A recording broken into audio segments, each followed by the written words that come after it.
Hello everyone, welcome to monthly classes. My name is Manjit Bhardwaj. तो आज हम भी थर्मोडायनेमिक्स का लेसन शुरू करने वाले हैं। तो first lecture of the thermodynamics it will be good evening everyone. Good evening बेटा। चलिए तो शुरू करते हैं। आप लोग एनसीईआरटी के क्वेश्चन लगाते रहिएगा प्रीवियस लेक्चर के। तो देखिए भाई, थर्मोडायनेमिक्स का मतलब क्या होता है। थर्मो का मतलब होता है हीट, डायनेमिक्स का मतलब होता है मूवमेंट, जो चीज चल रही हो। हीट जब मोशन में होती है that is called thermodynamics. Yes, clear बेटा सबको? Yes sir. है ना। तो बस यही चीज आपको याद रखनी है और इसमें कुछ भी नहीं है, यानी बाकी के डेफिनेशन देर की सब बकवास है। इसके ऊपर ज्यादा ध्यान देने की जरूरत नहीं है। Dynamics is the thermodynamics is the branch of science which deal with the different forms of energy and their interconversion, ऐसा कह सकते हैं। ठीक है, कोई दिक्कत नहीं। अब ये है क्या चीज, मतलब अलग अलग फॉर्म्स की स्टडी करेंगे, हीट एनर्जी की स्टडी करेंगे, वर्क एनर्जी की स्टडी करेंगे, फिर वो एक दूसरे में इंटर कन्वर्ट हो रहे हैं उनकी स्टडी करेंगे। तो ओवरऑल सीधी सी बात है, हीट जो चल रही है, मूवमेंट ऑफ हीट, इसकी स्टडी की। थर्मो मतलब हीट, मूवमेंट, डायनेमिक्स मतलब चलना, दैट इज कॉल्ड थर्मोडायनेमिक्स। ठीक है। अब इसमें कौन कौन सी एनर्जी होती है? वर्क, हीट और एनर्जी। वर्क भी एनर्जी की फॉर्म है, जूल में मेजर होता है। हीट तो एनर्जी है ही, आपको सबको पता है। गर्मी जिसे बोलते हैं, कोई चीज गर्म हो जाती है दैट इज हीट, है ना। और एनर्जी तो एनर्जी होती है। तो इन सभी को एक दूसरे में इंटर कन्वर्ट करते हैं, उसी का इंटर कन्वर्जन चेक करते हैं, तो उसी को बोलते हैं भाई थर्मोडायनेमिक्स। क्लियर है बेटा थर्मोडायनेमिक्स? Yes sir. सर एक ठीक बार है, हल्के से आगे रिपीट देखिए कर इसमें। सकते हैं? मैं सर अभी स्कूल से आया था। हाँ बेशक बेटा।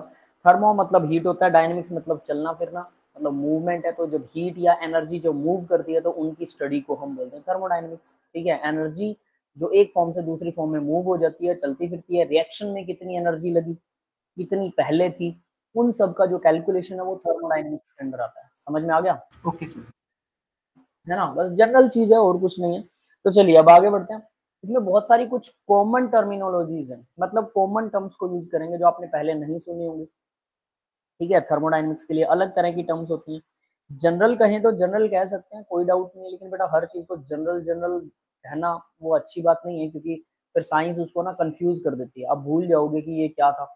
नॉर्मल लाइफ में उसे कुछ कहते हैं, बाद में उसे कुछ कहोगे। तो इसलिए यहाँ पर कॉमन टर्मिनोलॉजी सिस्टम, सराउंडिंग और बाउंड्री। सिस्टम क्या होता है? जहां पे एक्सपेरिमेंट हो रहा है वो सिस्टम होता है। क्लियर है? बहुत सिंपल है। जहां पे एक्सपेरिमेंट हो रहा है वो सिंपल है। जैसे टेस्ट ट्यूब में आप एक्सपेरिमेंट कर रहे हो तो टेस्ट ट्यूब क्या हो गया? सिस्टम है। सराउंडिंग क्या होती है? बाकी जो भी बच गया पूरे यूनिवर्स में वो सराउंडिंग है। चलिए अब एक जनरल एग्जांपल लेते हैं। हमारी अर्थ जो है वो हमारे लिए सिस्टम है, इकोसिस्टम बनाती है। अब हम कहीं अर्थ नहीं, हमारे लिए तो दिल्ली या मेरा घर ही इकोसिस्टम है। तो घर से बाहर तो जाओगे डेफिनेटली। तो घर से बाहर जो एनवायरमेंट है उसके अंदर भी रहते हैं। पूरी दिल्ली को मान ले, आप लोग पूरी दिल्ली को मान सकते हैं, है ना, कि ये हमारे लिए सिस्टम है। और बाकी की दुनिया क्या? सराउंडिंग है। तो वो डिपेंड करता है कि किस किस चीज में क्या एक्सपेरिमेंट हो रहा है। जैसे अब मैं आपको इसका सिंपल एग्जांपल बताता हूँ। सपोज दिल्ली के इलेक्शन हो रहे हैं, तो आप क्या कहोगे? सिस्टम क्या है? दिल्ली है। दिल्ली के इलेक्शन हो रहे हैं। यस, क्लियर बेटा? Yes sir. Yes sir. अब मैं कहूँ दिल्ली के इलेक्शन नहीं हो रहे हैं, आपके मोहल्ले के म्यूनिसिपल कमेटी के आपके इलेक्शन हो रहे हैं, तो सिस्टम सिर्फ म्यूनिसिपल कमेटी हो गया। अगर मैं ये कहूँ कि आपकी गली में कोई आज किसी की शादी वादी है, ढोल वोल बज रहा है, तो आपकी गली सिस्टम हो गया, है ना। और अगर मैं ये कहूँ कि किसी के घर में, गली में नहीं, किसी के घर में किसी का बर्थडे मनाया जा रहा है सिर्फ घर के अंदर ही, तो वो आपका घर हो गया सिस्टम। और अगर मैं ये कहूँ कि एक रूम है जिसके अंदर एक बच्चा पढ़ रहा है, आप लोग पढ़ रहे हो, तो आपका रूम हो गया सिस्टम। ठीक है। और अगर मैं कहूँ रूम की जगह पर एक चेयर के ऊपर स्टूडेंट बैठा है, तो जो चेयर है वो हो गया सिस्टम। तो सिस्टम बड़ा भी हो सकता है, छोटा भी हो सकता है। तो बाकी सब जो बचा है वो हो गया सर। हम पूरे देश में अगर इलेक्शन हो रहे हो तो हम अपने पूरे देश को, इंडिया को क्या बोलेंगे? कि ये पूरा सिस्टम है। क्लियर है? समझ में आ गया होगा? Yes. Yes sir. Yes sir.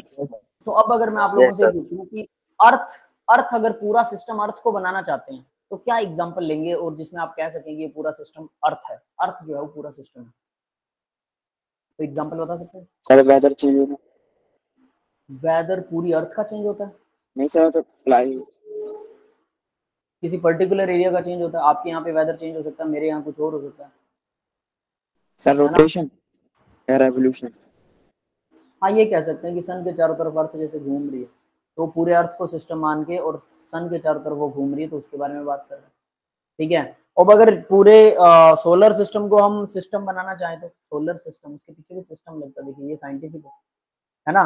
तो सोलर सिस्टम को कैसे बनाएंगे कि एक गैलेक्सी वे है, मिल्की वे है, उसके अंदर एक सोलर सिस्टम है, जिसके ऊपर एक अर्थ है, उस अर्थ के ऊपर लाइफ है। तो वो जो सोलर सिस्टम है उसके अंदर 9 प्लैनेट्स हैं, यानी कि sun and its 9 planets are called solar system. ठीक है, तो हम जब उनकी बात करते हैं तो वो सोलर सिस्टम कहलाता है। अगर मिल्की वे की बात करेंगे, पूरी गैलेक्सी की बात आ जाएगी, हमारी गैलेक्सी, कि हमारी गैलेक्सी दूसरी गैलेक्सी से कितनी दूर है, तो हम अपनी गैलेक्सी को सिस्टम समझ रहे हैं, अपने आप को नहीं समझ रहे। हम उसके मुकाबले तो बहुत छोटे हैं गैलेक्सी के मुकाबले, लेकिन हम पूरी गैलेक्सी को सिस्टम समझ रहे हैं। यस, क्लियर है बेटा? तो यानी कोई Yes. ऐसी चीज जिसके बारे में बातचीत हो रही है, पार्ट ऑफ यूनिवर्स है, जहां पर ऑब्जर्वेशन ली जा रही है, जिसके बारे में बात हो रही है, हम उसको सिस्टम बोलते हैं। और बाकी सब बचा कुचा हमारे लिए सराउंडिंग है। Everything else in the universe other than the system, green pen से अंडरलाइन हुआ है, उसको बोलते हैं सराउंडिंग। यस, क्लियर है? Yes sir. अब बाउंड्री और यूनिवर्स, देखो यूनिवर्स क्या होता है, system plus surrounding equal to universe. System वो पार्ट जहाँ एक्सपेरिमेंट हो रहा है या ऑब्जर्वेशन हो रही है, और सराउंडिंग जो बाकी का बचा हुआ यूनिवर्स है वो सराउंडिंग। दोनों को जोड़ दोगे तो टोटल यूनिवर्स आ जाएगा। टोटल यूनिवर्स तो यही बनेगा ना, सिस्टम भी तो यूनिवर्स का पार्ट है ना। चलिए अब दूसरी चीज देखते हैं, सराउंडिंग, और सॉरी बाउंड्री। बाउंड्री क्या होती है? बाउंड्री रियल या इमेजिनरी हो सकती है, जो सिस्टम और सराउंडिंग को अलग करती है। रियल जैसे ऊपर देखिए, मैंने येलो कलर से कप बना रखा है, चाय का कप, दिख रहा है सबको? Yes, sir. सर। उस चाय के कप के जो 3 साइड में है वो तो कप की बाउंड्री है, 3 साइड, लेकिन चौथी साइड चाय के ऊपर कोई बाउंड्री नहीं है। तो रियल बाउंड्री है कप की 3 साइडें। मैं अगर चाय की बात कर रहा हूँ, मेरा सिस्टम तो चाय है, ठीक है, कप नहीं है, तो कप भी मैं मान लेता हूँ कि सराउंडिंग है। या फिर मैं अगर ये कह दूं कि कप की जो चारों तीनों दीवारें हैं ये मेरी बाउंड्री है, जो सिस्टम और सराउंडिंग के बीच में, तो चौथी बाउंड्री तो है ही नहीं, फोर्थ वन, ऊपर तो वो सराउंडिंग में पूरा खुला पड़ा है कप, है ना। तो अब मैं इसको क्या नाम दूं? तो मैं इसको कहता हूँ इमेजिनरी बाउंड्री, जहां पर चाय शुरू होती है वो इमेजिनरी बाउंड्री है। यस, क्लियर है बेटा? Yes, sir. इसको हम बोलते हैं रियल या इमोजिनरी इमेजिनरी बाउंड्री। रियल भी हो सकती है, बिल्कुल रियल वाली कप के 3 साइड रियल है। इमेजिनरी मतलब हमने इमेजिन कर लिया, क्योंकि पता ही है कि चाय ऊपर थोड़ा है उस लेयर से, जो लास्ट लेयर दिखाई दे रही है। तो इस तरह से रियल और इमेजिनरी बाउंड्री के बीच में डिफरेंस होता है। तो ये अब आपको समझ में आ गया होगा, system, surrounding, boundary, universe. Clear है सबको ये सारा, है ना? चलिए यस सर। आगे बढ़ते हैं बेटा। देखिए यहाँ पर अब 3 तरह के सिस्टम होते हैं। सिस्टम हमने समझ लिया जहाँ ऑब्जर्वेशन हो रही है। अब उसके टाइप है 3 तरह के। पहला ओपन, दूसरा क्लोज, तीसरा आइसोलेटेड। ओपन होता है जैसे चाय का कप दिखाया था। चाय के कप में क्या हो रहा है? चाय के कप से पानी वेपर बन के हवा में बाहर जा रहा है सराउंडिंग में, यस और हीट भी बाहर जा रही है भाई। चाय ठंडी हो जाती है कप में पड़े पड़े, तो वो सराउंडिंग को जा रही है हीट भी। हीट और मैटर अगर दोनों एक्सचेंज हो सकते हैं तो ओपन सिस्टम है, खुला सिस्टम। यस, क्लियर है? Yes, sir. दूसरा देखिए क्लोज सिस्टम। क्लोज सिस्टम में क्या होगा कि आप हीट तो बाहर जाएगी, मैं अगर कप को ही, इसी कप को यहाँ से पूरा एयर टाइट बंद कर देता हूँ, पूरा बंद, अब हीट तो जाएगी बाहर, क्योंकि कप तो ठंडा हो ही जाएगा, चाय तो ठंडी हो ही जाएगी, चाहे आप पूरा बंद कर दो, कुछ भी कर लो। तो चाय ठंडी हो रही है, यानी कि हीट तो एक्सचेंज हो रही है, लेकिन मैटर बाहर नहीं जा रहा है इसमें से, पानी वानी बाहर नहीं जाएगा, वो अंदर ही रह जाएगा, है ना। तो वो हो गया क्लोज सिस्टम। क्लोज मतलब सिर्फ एनर्जी एक्सचेंज हो सकती है, बाहर से अंदर भी आ सकती है, उल्टा भी हो सकता है, सिर्फ एक साइड मत सोचना, दोनों तरफ, बाहर से अंदर आ जाना या अंदर से बाहर जाना। तो यानी क्लोज सिस्टम क्या होता है? सिर्फ एनर्जी एक्सचेंज हो सकती है, मैटर एक्सचेंज नहीं होता, but does not matter. Clear है भाई? Yes sir. आइसोलेटेड क्या होता है? बिल्कुल अलग कर दो, ना मैटर जाएगा बाहर ना एनर्जी जाएगी। ऐसा कोई सिस्टम आप बता सकते हो? कोई ऐसी चीज बता सकते हो? कप की चाय ठंडी ना हो कभी भी, ना मैटर जाए ना एनर्जी बाहर जाए, बताओ भाई। कप की चाय कभी ठंडी ना हो, है कुछ ऐसा क्या? सर मिल्टन का बोतल। कभी ठंडी नहीं होगी। 2-1 साल बाद गर्म चाय मिल जाएगी। 2 साल छोड़िए, अगर मैं यहाँ से आपको पार्सल करता हूँ दिल्ली, आपके घर तक चाय गर्म पहुंच जाएगी? चलो कुछ घंटों के लिए रखता है सर घर में। हाँ वो कुछ घंटे के लिए रखता है ना। तो यानी कि isolated system, ideal isolated system doesn't exist. जो आइडियल मतलब पक्के वाला हो वो तो जाएगी जाएगी। लेकिन हम कह सकते हैं कि मिल्टन की बोतल या किसी भी तरह की, नॉट ओनली मिल्टन, किसी भी तरह की थर्मोस बोतल, थर्मस बोतल जिसे बोलते हैं, है ना, थर्मोस बोतल जो है वो एक आइसोलेटेड सिस्टम होता है, क्योंकि उसमें कुछ देर के लिए हीट को तो हम रोक ही लेते हैं और मैटर तो बाहर जा ही नहीं सकता। समझ गए भाई? Yes sir. तो गर्मियों में और सर्दियों में किसी चीज को गर्म करने के लिए और गर्मियों में किसी चीज को ठंडा रखने के लिए भी थर्मोस बोतल यूज होती है, पता है? Yes sir. Yes sir. ठंडा पानी डालिए उसमें आप सुबह और स्कूल में ले आइए, और आप दोपहर को भी पानी पियेंगे तो ठंडा मिलेगा आपको गर्मियों में, है ना। और सर्दियों में अगर गर्म चाय लेके आती है दोपहर को भी अगर चाय लेंगे, दोपहर मतलब 2 एक घंटे बाद, ज़्यादा लेट मत करना, चाय खराब हो जाती है। ठीक है, तो वो है आइसोलेटेड सिस्टम। समझ में आ गया? आइसोलेट का मतलब होता है सेपरेट होना, अलग करना। यस, क्लियर है ना बेटा ये बात? तीनों सिस्टम यस। समझ में आ गए? ठीक है, चलिए अब आगे बढ़ते हैं। सिंपल सिंपल टर्म्स हैं, कुछ खास नहीं है। तो यहाँ देखिए इन्होंने बता रखा है हीट और मैटर दोनों कब से बाहर जा रहे हैं। लिड लगी हुई है मतलब ढक्कन लगा दिया। हाँ बेटा, good evening sir. Good evening Cheeku बेटा, गुड इवनिंग। चलिए, आपका नाम घर पे कॉमन नेम चीकू है या स्कूल वाला नेम चीकू है? कॉमन नेम है सर। कॉमन नेम है, ओके। तो रियल वाला नाम क्या है? चिराग सर।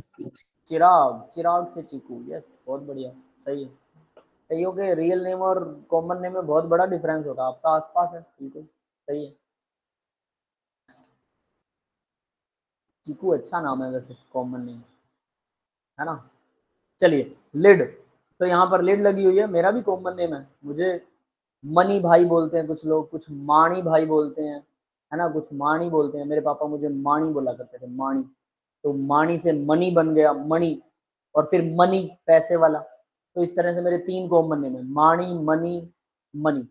मणि और मनी, मनी वाला पैसा, और मणि मतलब वो रतन वाला मणि। कोई भी कुछ भी बोलता है, अपने को कोई टेंशन नहीं है, कुछ भी बोलो, है ना। 3 नाम है मेरे कॉमन वाले। ठीक है, चलिए अब आगे बढ़ते हैं। बाकी के स्टूडेंट्स के भी कॉमन नेम तो सबके होते हैं ना। Yes yes sir. सर, बताने लायक नहीं नो है। सर। कोई बात नहीं बेटा, नहीं पूछेंगे, मत चिंता करो।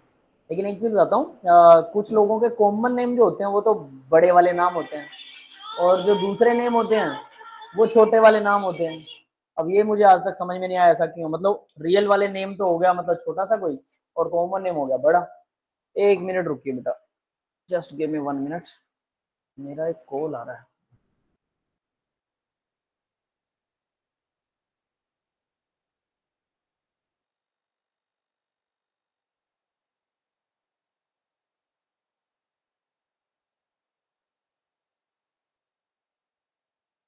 ठीक है भाई, चलिए। तो कॉमन नेम की ऐसी स्टोरी है, कोई भी कुछ भी रख सकता है। ठीक है, कईयों के छोटे होते हैं कॉमन नेम बड़े, और जो रियल नेम होते हैं वो छोटे होते हैं, है ना, ऐसा भी होता है।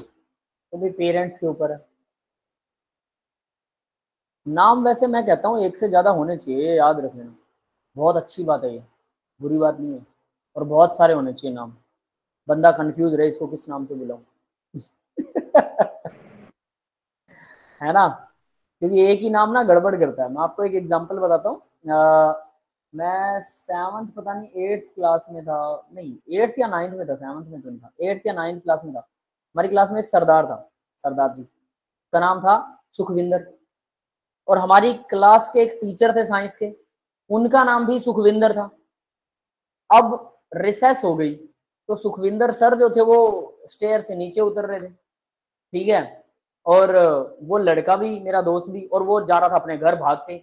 मैं स्टेयर के ऊपर था, भीड़ बहुत ज्यादा थी, तो मैं उसे बुलाना चाहता था। अब बताओ मैं उसको किस नाम से बुलाऊं, और सोचो मैंने क्या बुलाया होगा, बताओ क्या करूं। सर सुखी। सुखी? अरे नहीं सुनने वाला था वो तो आप लोग कॉमन नेम बता रहे ना। अब मैं क्या करता पता है, मैंने उसको बोला सरदार भाई, सरदार भाई। अभी सरदार भाई बोलने पर वो जो मेरे सर थे सुखविंदर सर, वो भी मेरी तरफ देख रहे हैं। मैं कहा सर वो मैं उस दूसरे सुखविंदर को बुला रहा हूँ। फिर मैंने उनकी तरफ देख के बोला, मैं कहा सर सुखविंदर वो लड़के को बुला रहा हूँ। अब ये बोलना भी मुझे बदतमीजी लगा कि मेरा नाम ले रहा है उल्लू, है ना। तो मुझे लगा मैं ये आज मेरे रखने वाले हैं, 2-4 पढ़ने वाले हैं, बट उसे बुलाना बहुत जरूरी था, उसको कुछ सामान रह गया था मेरे पास। तो वो सीन मुझे आज भी याद आता है, क्योंकि मैं इतना कंफ्यूज्ड था यार, बुलाना बहुत जरूरी है, और जब तक मैं स्टेयर से नीचे उतरूंगा भीड़ बहुत ज्यादा है, तब तक तो वो निकल चुका होगा मेन गेट से भी बाहर, और उसके बाद में उसको पकड़ना तो मुश्किल हो जाएगा, क्योंकि वो साइकिल उठाएगा और निकल लेगा, समझ रहे हो। तो ये प्रॉब्लम थी। खैर कभी कभी ऐसी होते हैं, इसलिए कह रहा हूँ इतने सारे नाम होने चाहिए बंदे के कि कोई भी किसी भी नाम से बुलाए, कोई दिक्कत नहीं। खैर तो देखिए, अब ये तो है लिड लगी हुई है, आइसोलेटेड सिस्टम हो गया, यहाँ से सिस्टम से हीट बाहर जा सकती है, अंदर भी आ सकती है, याद रखना। और ये है आइसोलेटेड। आइसोलेटेड में ना अंदर कुछ आएगा ना बाहर कुछ जाएगा, कुछ नहीं जाने वाला, क्योंकि चारों तरफ इंसुलेटर लगा हुआ है। इंसुलेट मतलब हीट को प्रोटेक्ट करता है। क्लियर है बेटा? Yes sir. Yes sir. ठीक है, अब बात करते हैं। तो ये आपका open system, close system, isolated system आपको समझ में आ गया। अब बात आती है state of system. State of system का क्या मतलब? स्टेट ऑफ मैटर पढ़ा है ना सबने? Yes yes sir. Sir. Solid liquid gas होती है, तो स्टेट ऑफ सिस्टम क्या होता है? सिस्टम की स्टेट भाई, वो सॉलिड में है, लिक्विड में है, गैस में है, सिस्टम की स्टेट क्या है? वही होता है, सेम चीज है, डोंट बी कंफ्यूज। तो यहाँ पर मैंने लिखा भी है, देखो specially solid liquid gas, state of system वही होता है।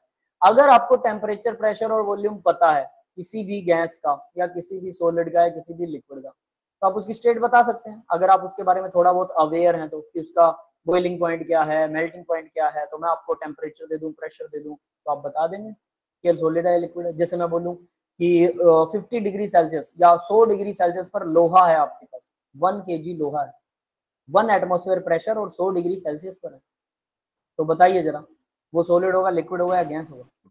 सर सॉलिड ही है। सॉलिड ही होगा। पता है ना, सबको पता लग गया कैसे? मैंने उसका टेम्परेचर बताया और उसके बाद प्रेशर बताया बस, और वजन बता दिया। वॉल्यूम भी बता सकता था, वर्ड वॉल्यूम फिर वो आपको समझना है। अब वही 1 kg लोहा जो है, अब मैं कहता हूँ कि वो 2000 डिग्री सेल्सियस पर है, 1 एटमॉस्फेयर प्रेशर पर है, बताइए क्या सर होगा? लिक्विड सॉलिड हो लिक्विड? सकता है। लिक्विड होगा, क्योंकि 1500 कुछ डिग्री सेल्सियस होता है आयरन का बॉइलिंग पॉइंट। 1500 मुझे याद नहीं है कितना, ठीक है। Boiling point, melting point, sorry मैं बॉइलिंग पॉइंट बोलता हूँ, है ना। देख ही लेते हैं, आयरन मेल्टिंग पॉइंट 1538 होता है, ठीक है। 1538, 1550 मान लो मोटा मोटा। तो भाई हालांकि एग्जैक्ट होता है, ये एग्जैक्ट ही याद रखिएगा कि 1538 है, तो अंदाजा याद रखने के लिए। तो 1550, मैंने बोला 2000 डिग्री सेल्सियस, 2000 पर पक्के तौर पर क्या होगा? लिक्विड होगा, यस है ना। Yes sir. यस अब अगर मैं आपको ये बताऊं, बॉइलिंग पॉइंट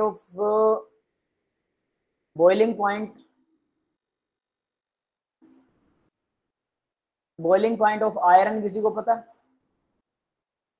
वो होता है लगभग 3000 डिग्री सेल्सियस, 2862। ये सर आपने बताया था एक बार। बताया था ना। अब मान लीजिए कि मैं आयरन को गर्म कर रहा हूँ और इतना गर्म कर दिया मैंने, 3000 डिग्री सेल्सियस कर दिया टेम्परेचर, 1 एटमॉस्फेयर प्रेशर पर 3000 डिग्री सेल्सियस टेम्परेचर, तो अब आयरन क्या होगा? यस गैस होगा।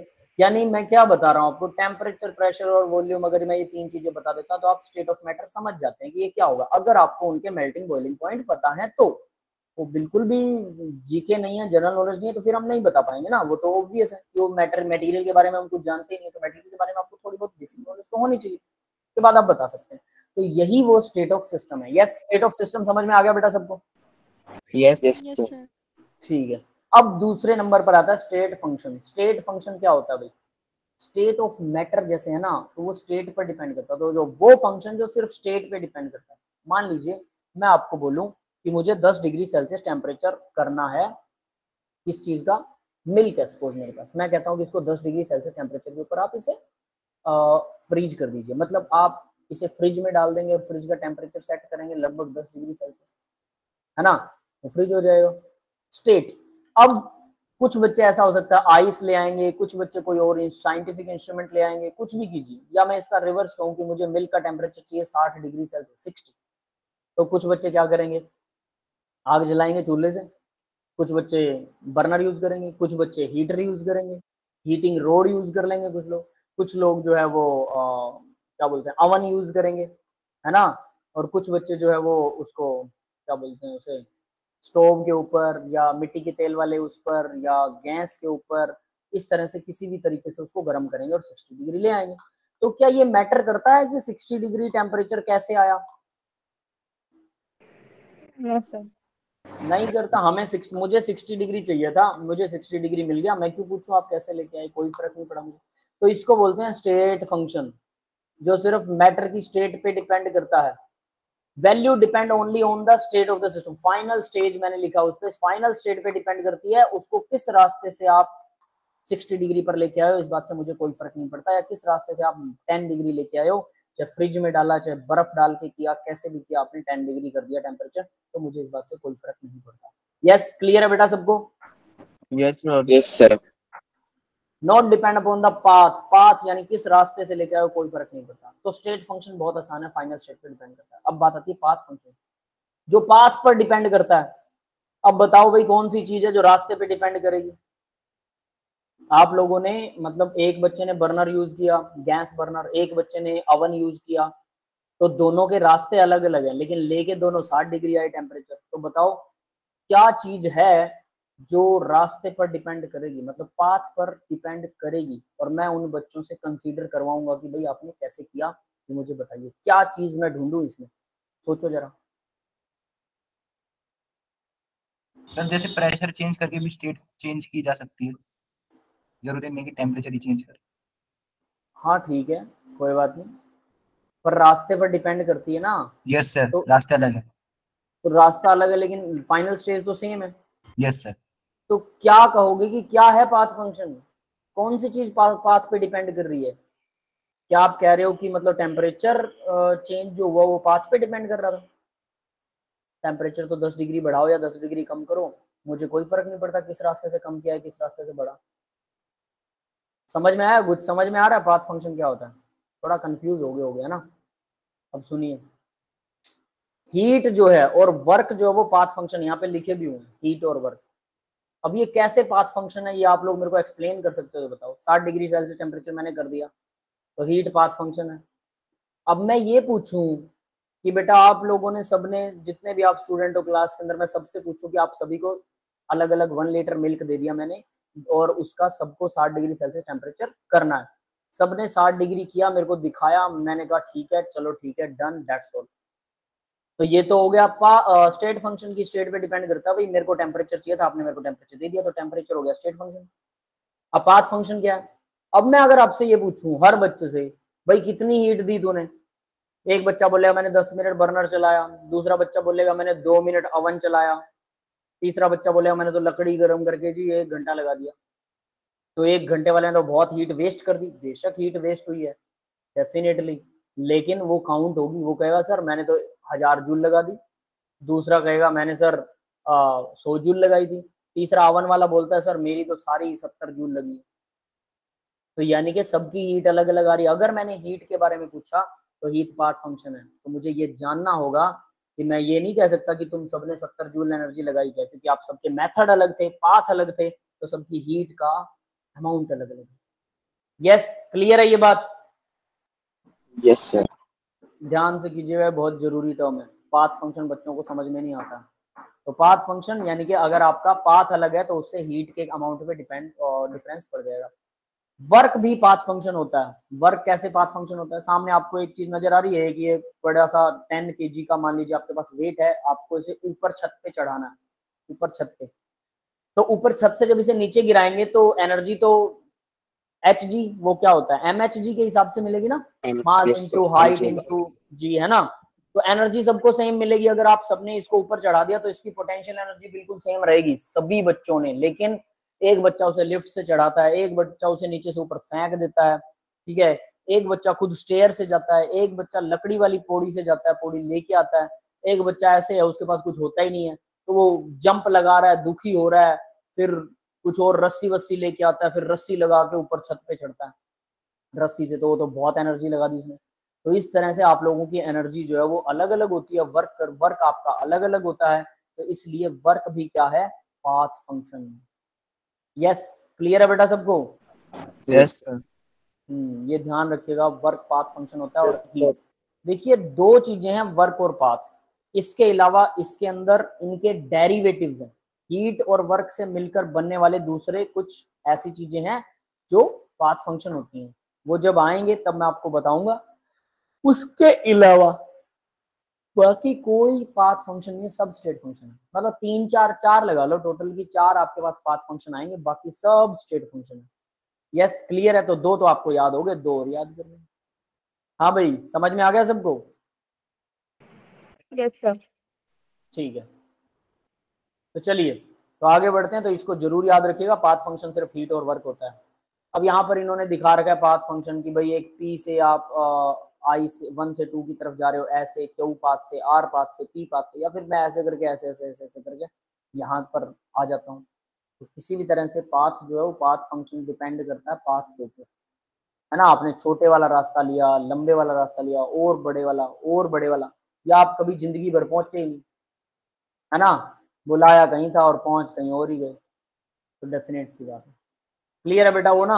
अब बात सर, करते हैं। हाँ बेटा। सर ग्राफ एक बार और समझा दें। ग्राफ देखिए, ग्राफ में कुछ नहीं, कॉमन एग्जांपल ले लीजिए कि आप यहाँ पर खड़े हो और यहाँ पर जाना है नंबर 2 पर, नंबर 1 प्लेस पर खड़े हो, नंबर 2 प्लेस पर आपको पहुंचना है, ठीक है। तो देखिए क्या हो रहा है, पाथ एक तो आपने पाथ लिया क्यू सीधा, एक पाथ आर ले लिया, एक पाथ पी ले लिया, या एक पाथ ऐसा लिया जो इधर उधर घूम फिर के जा रहे थे। जैसे मान लो कि आपको दिल्ली से चंडीगढ़ जाना है, तो चंडीगढ़ जाने के लिए आप सीधा बाय एयर जाते हो, ठीक है, या फिर आप बाय बस जाते हो, या बस बाय ट्रेन जाते हो। ट्रेन मान लो सीधी कोई चंडीगढ़ को हो ही ना, दिल्ली से चंडीगढ़ घूम के जाती है।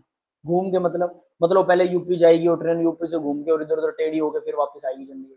आपको ट्रेन का बिल पड़ रहा है सस्ता, लेकिन ट्रेन घूम के जा रही है, तो क्या करोगे? कोई दिक्कत नहीं है, तो यानी आपका पाथ बड़ा हो गया। तो ये वही चीज बता रहा है, लेकिन इन्होंने ये जो बनाया है ये प्रेशर इनटू वॉल्यूम का ग्राफ बना रखा है। तो प्रेशर वॉल्यूम का ग्राफ आपको आगे समझाऊंगा। प्रेशर इनटू वॉल्यूम एक्चुअल में वर्क होता है, तो ये वर्क का पाथ है। प्रेशर इनटू वॉल्यूम वर्क के बराबर, और वर्क होता है जूल के बराबर, जूल होती है एनर्जी के बराबर। मतलब प्रेशर को वॉल्यूम से मल्टीप्लाई कर देंगे तो एनर्जी की वैल्यू आ जाएगी, ठीक है। तो हम बाद में डिस्कस करेंगे कैसे आएगी। अभी समझ में आ गया बेटा? Yes sir. ठीक है, तो देखिए अब बात आती है कुछ और टर्म्स हैं, बहुत सारी टर्म्स हैं भाई इसके अंदर। Intensive and extensive property. Intensive वो होती है अंदरूनी, एक्सटेंसिव बाहरी। तो अंदरूनी बोले तो अंदर, उसकी प्रॉपर्टी अंदर से डिपेंड करती है ना। जैसे हमारा करेक्टर जो होता है वो इंटेंसिव प्रॉपर्टी, वो शक्ल देख के नहीं समझ में आएगा। शक्ल किसी की बहुत अच्छी हो सकती है, लेकिन उसका करेक्टर सबसे घटिया हो सकता है ना। और हो सकता है किसी की शक्ल बहुत बुरी है, लेकिन उसका करेक्टर बहुत अच्छा है। तो करेक्टर इंटेंसिव प्रॉपर्टी है, अंदरूनी है, वो बाद में पता लगती है जब इंसान के साथ रहते हैं। और जो फेस है वो एक्सटेंसिव प्रॉपर्टी। एक्सटेंसिव प्रॉपर्टी खराब भी हो जाती है, पता है आपको। फेस तो कभी भी खराब हो सकता है एज के साथ, है ना, किसी Yes. हादसे में खराब हो सकता है, लेकिन कैरेक्टर खराब नहीं होता। अगर किसी का कैरेक्टर अच्छा है तो वो अच्छा ही रहेगा।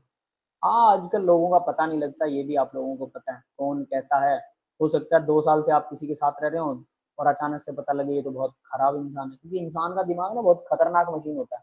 इसको आप समझ ही नहीं सकते, शक्ल देख के नहीं बता सकते, साथ रह के भी नहीं बता सकते कि ये बंदा मुसीबत में काम आएगा कि नहीं। ये तब भी पता लगेगा जब मुसीबत आएगी। किसी ने कहावत कही थी ना, a friend in need is a friend in deed. एक दोस्त जो मुसीबत में काम आता है वही असली दोस्त है। अब मुसीबत आएगी तभी पता लगेगा कि वो मुसीबत में काम आएगा कि नहीं, उससे पहले हो सकता है। और याद रख लेना ये एक्सपेरिमेंटल है, पूरी दुनिया मानती है। हो सकता है आपका दोस्त आपको ऐसा कहता हो कि मैं तेरा बेस्ट दोस्त हूँ, मैं तेरे लिए मर सकता हूँ, कुछ भी कर सकता हूँ, लेकिन मौका आने पर सबसे पहले वो छोड़ के भाग जाए। ऐसा हो सकता है और ये सच है। याद रहेगा ना ये बात, ये याद रखना। बहुत से लोग ऐसे हैं, तो इसलिए विपत्ति आने पर ही असली मित्र की पहचान होती है, याद रखना। यानी नेगेटिव टाइम में कौन आपका साथ देता है, और बहुत रेयर पर्सन होते हैं जो नेगेटिव टाइम में साथ देते हैं। पॉजिटिव टाइम में शायद वो आपसे बोलेंगे भी नहीं, आपकी क्लास में रहते हैं लेकिन आपसे कभी बोलते नहीं है, बात नहीं करते हैं, लेकिन जैसे आपके साथ कुछ बुरा होता है और वो लोग सबसे पहले आगे आ जाते हैं। अब इसका मतलब ये नहीं है कि कुछ लोग दिखावे के लिए भी बुरा होने पर वो आगे आ जाते हैं। जनरली ऐसा देखा गया कि लड़कियों को हेल्प की जरूरत हो तो लड़के भाग के हेल्प करते हैं, ले ले ले ले मैं देता हूँ तेरे को नोटबुक, मैं तेरा होमवर्क भी कर लाऊंगा। That's not the help. इसको मत मानना कि आप किसी मुसीबत में हो, समझ गए ना। ये मुसीबत नहीं होती है, मुसीबत कुछ और ही होती है जब वाकई में इंसान को जरूरत होती है ना। तो वो चीज जरूर याद रखिएगा। तो भाई लाइक दैट इंटेंसिव प्रॉपर्टी मतलब जो टाइम पर ही पता लगती है। खैर यहाँ पर साइंटिफिकली ऐसा नहीं है, केमिस्ट्री के अंदर इंटेंसिव का मतलब है जो अंदरूनी हो, जिसका अमाउंट पर डिपेंड नहीं करता, यानी जो पैसे पर डिपेंड नहीं करती, सीधी बात ये कह सकते हैं हम।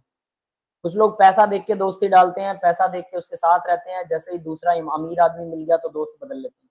मेरा एक दोस्त था, ठीक है, ऐसा कहावत मतलब जनरली फीमेल्स के लिए कही जाती है कि वो ऐसा करती हैं वैसा करती हैं, एक्सेप्शंस आर ऑलवेज देयर, लड़के भी ऐसे होते हैं, मत चिंता करो, समझ लेना। मेरा एक दोस्त था, अमीर लड़कों से दोस्ती रखता था, बचपन में दोस्त था, बड़ा हुआ कॉलेज में मेरे साथ जाता था कॉलेज, लेकिन उसके दोस्त अमीर थे। तो एक दोस्त वो उसको गालियां निकाल रहा, ठीक है, तो मैं गया वहां पे, मैंने हाथ मिलाया उनसे, ठीक है, हेलो हुआ, रिस्पेक्ट से बात हुई हमारी आपस में, बस, और फिर मैं चला गया। लेकिन मैंने देखा कि वो उसको गालियां निकाल रहा है, मेरे दोस्त को। मुझे पहले तो गुस्सा आया कि ऐसे कैसे मेरे बचपन के दोस्त को गाली निकाल रहा है। बाद में मैंने देखा कि ये मेरा दोस्त कुछ बोल ही नहीं रहा यार इसको।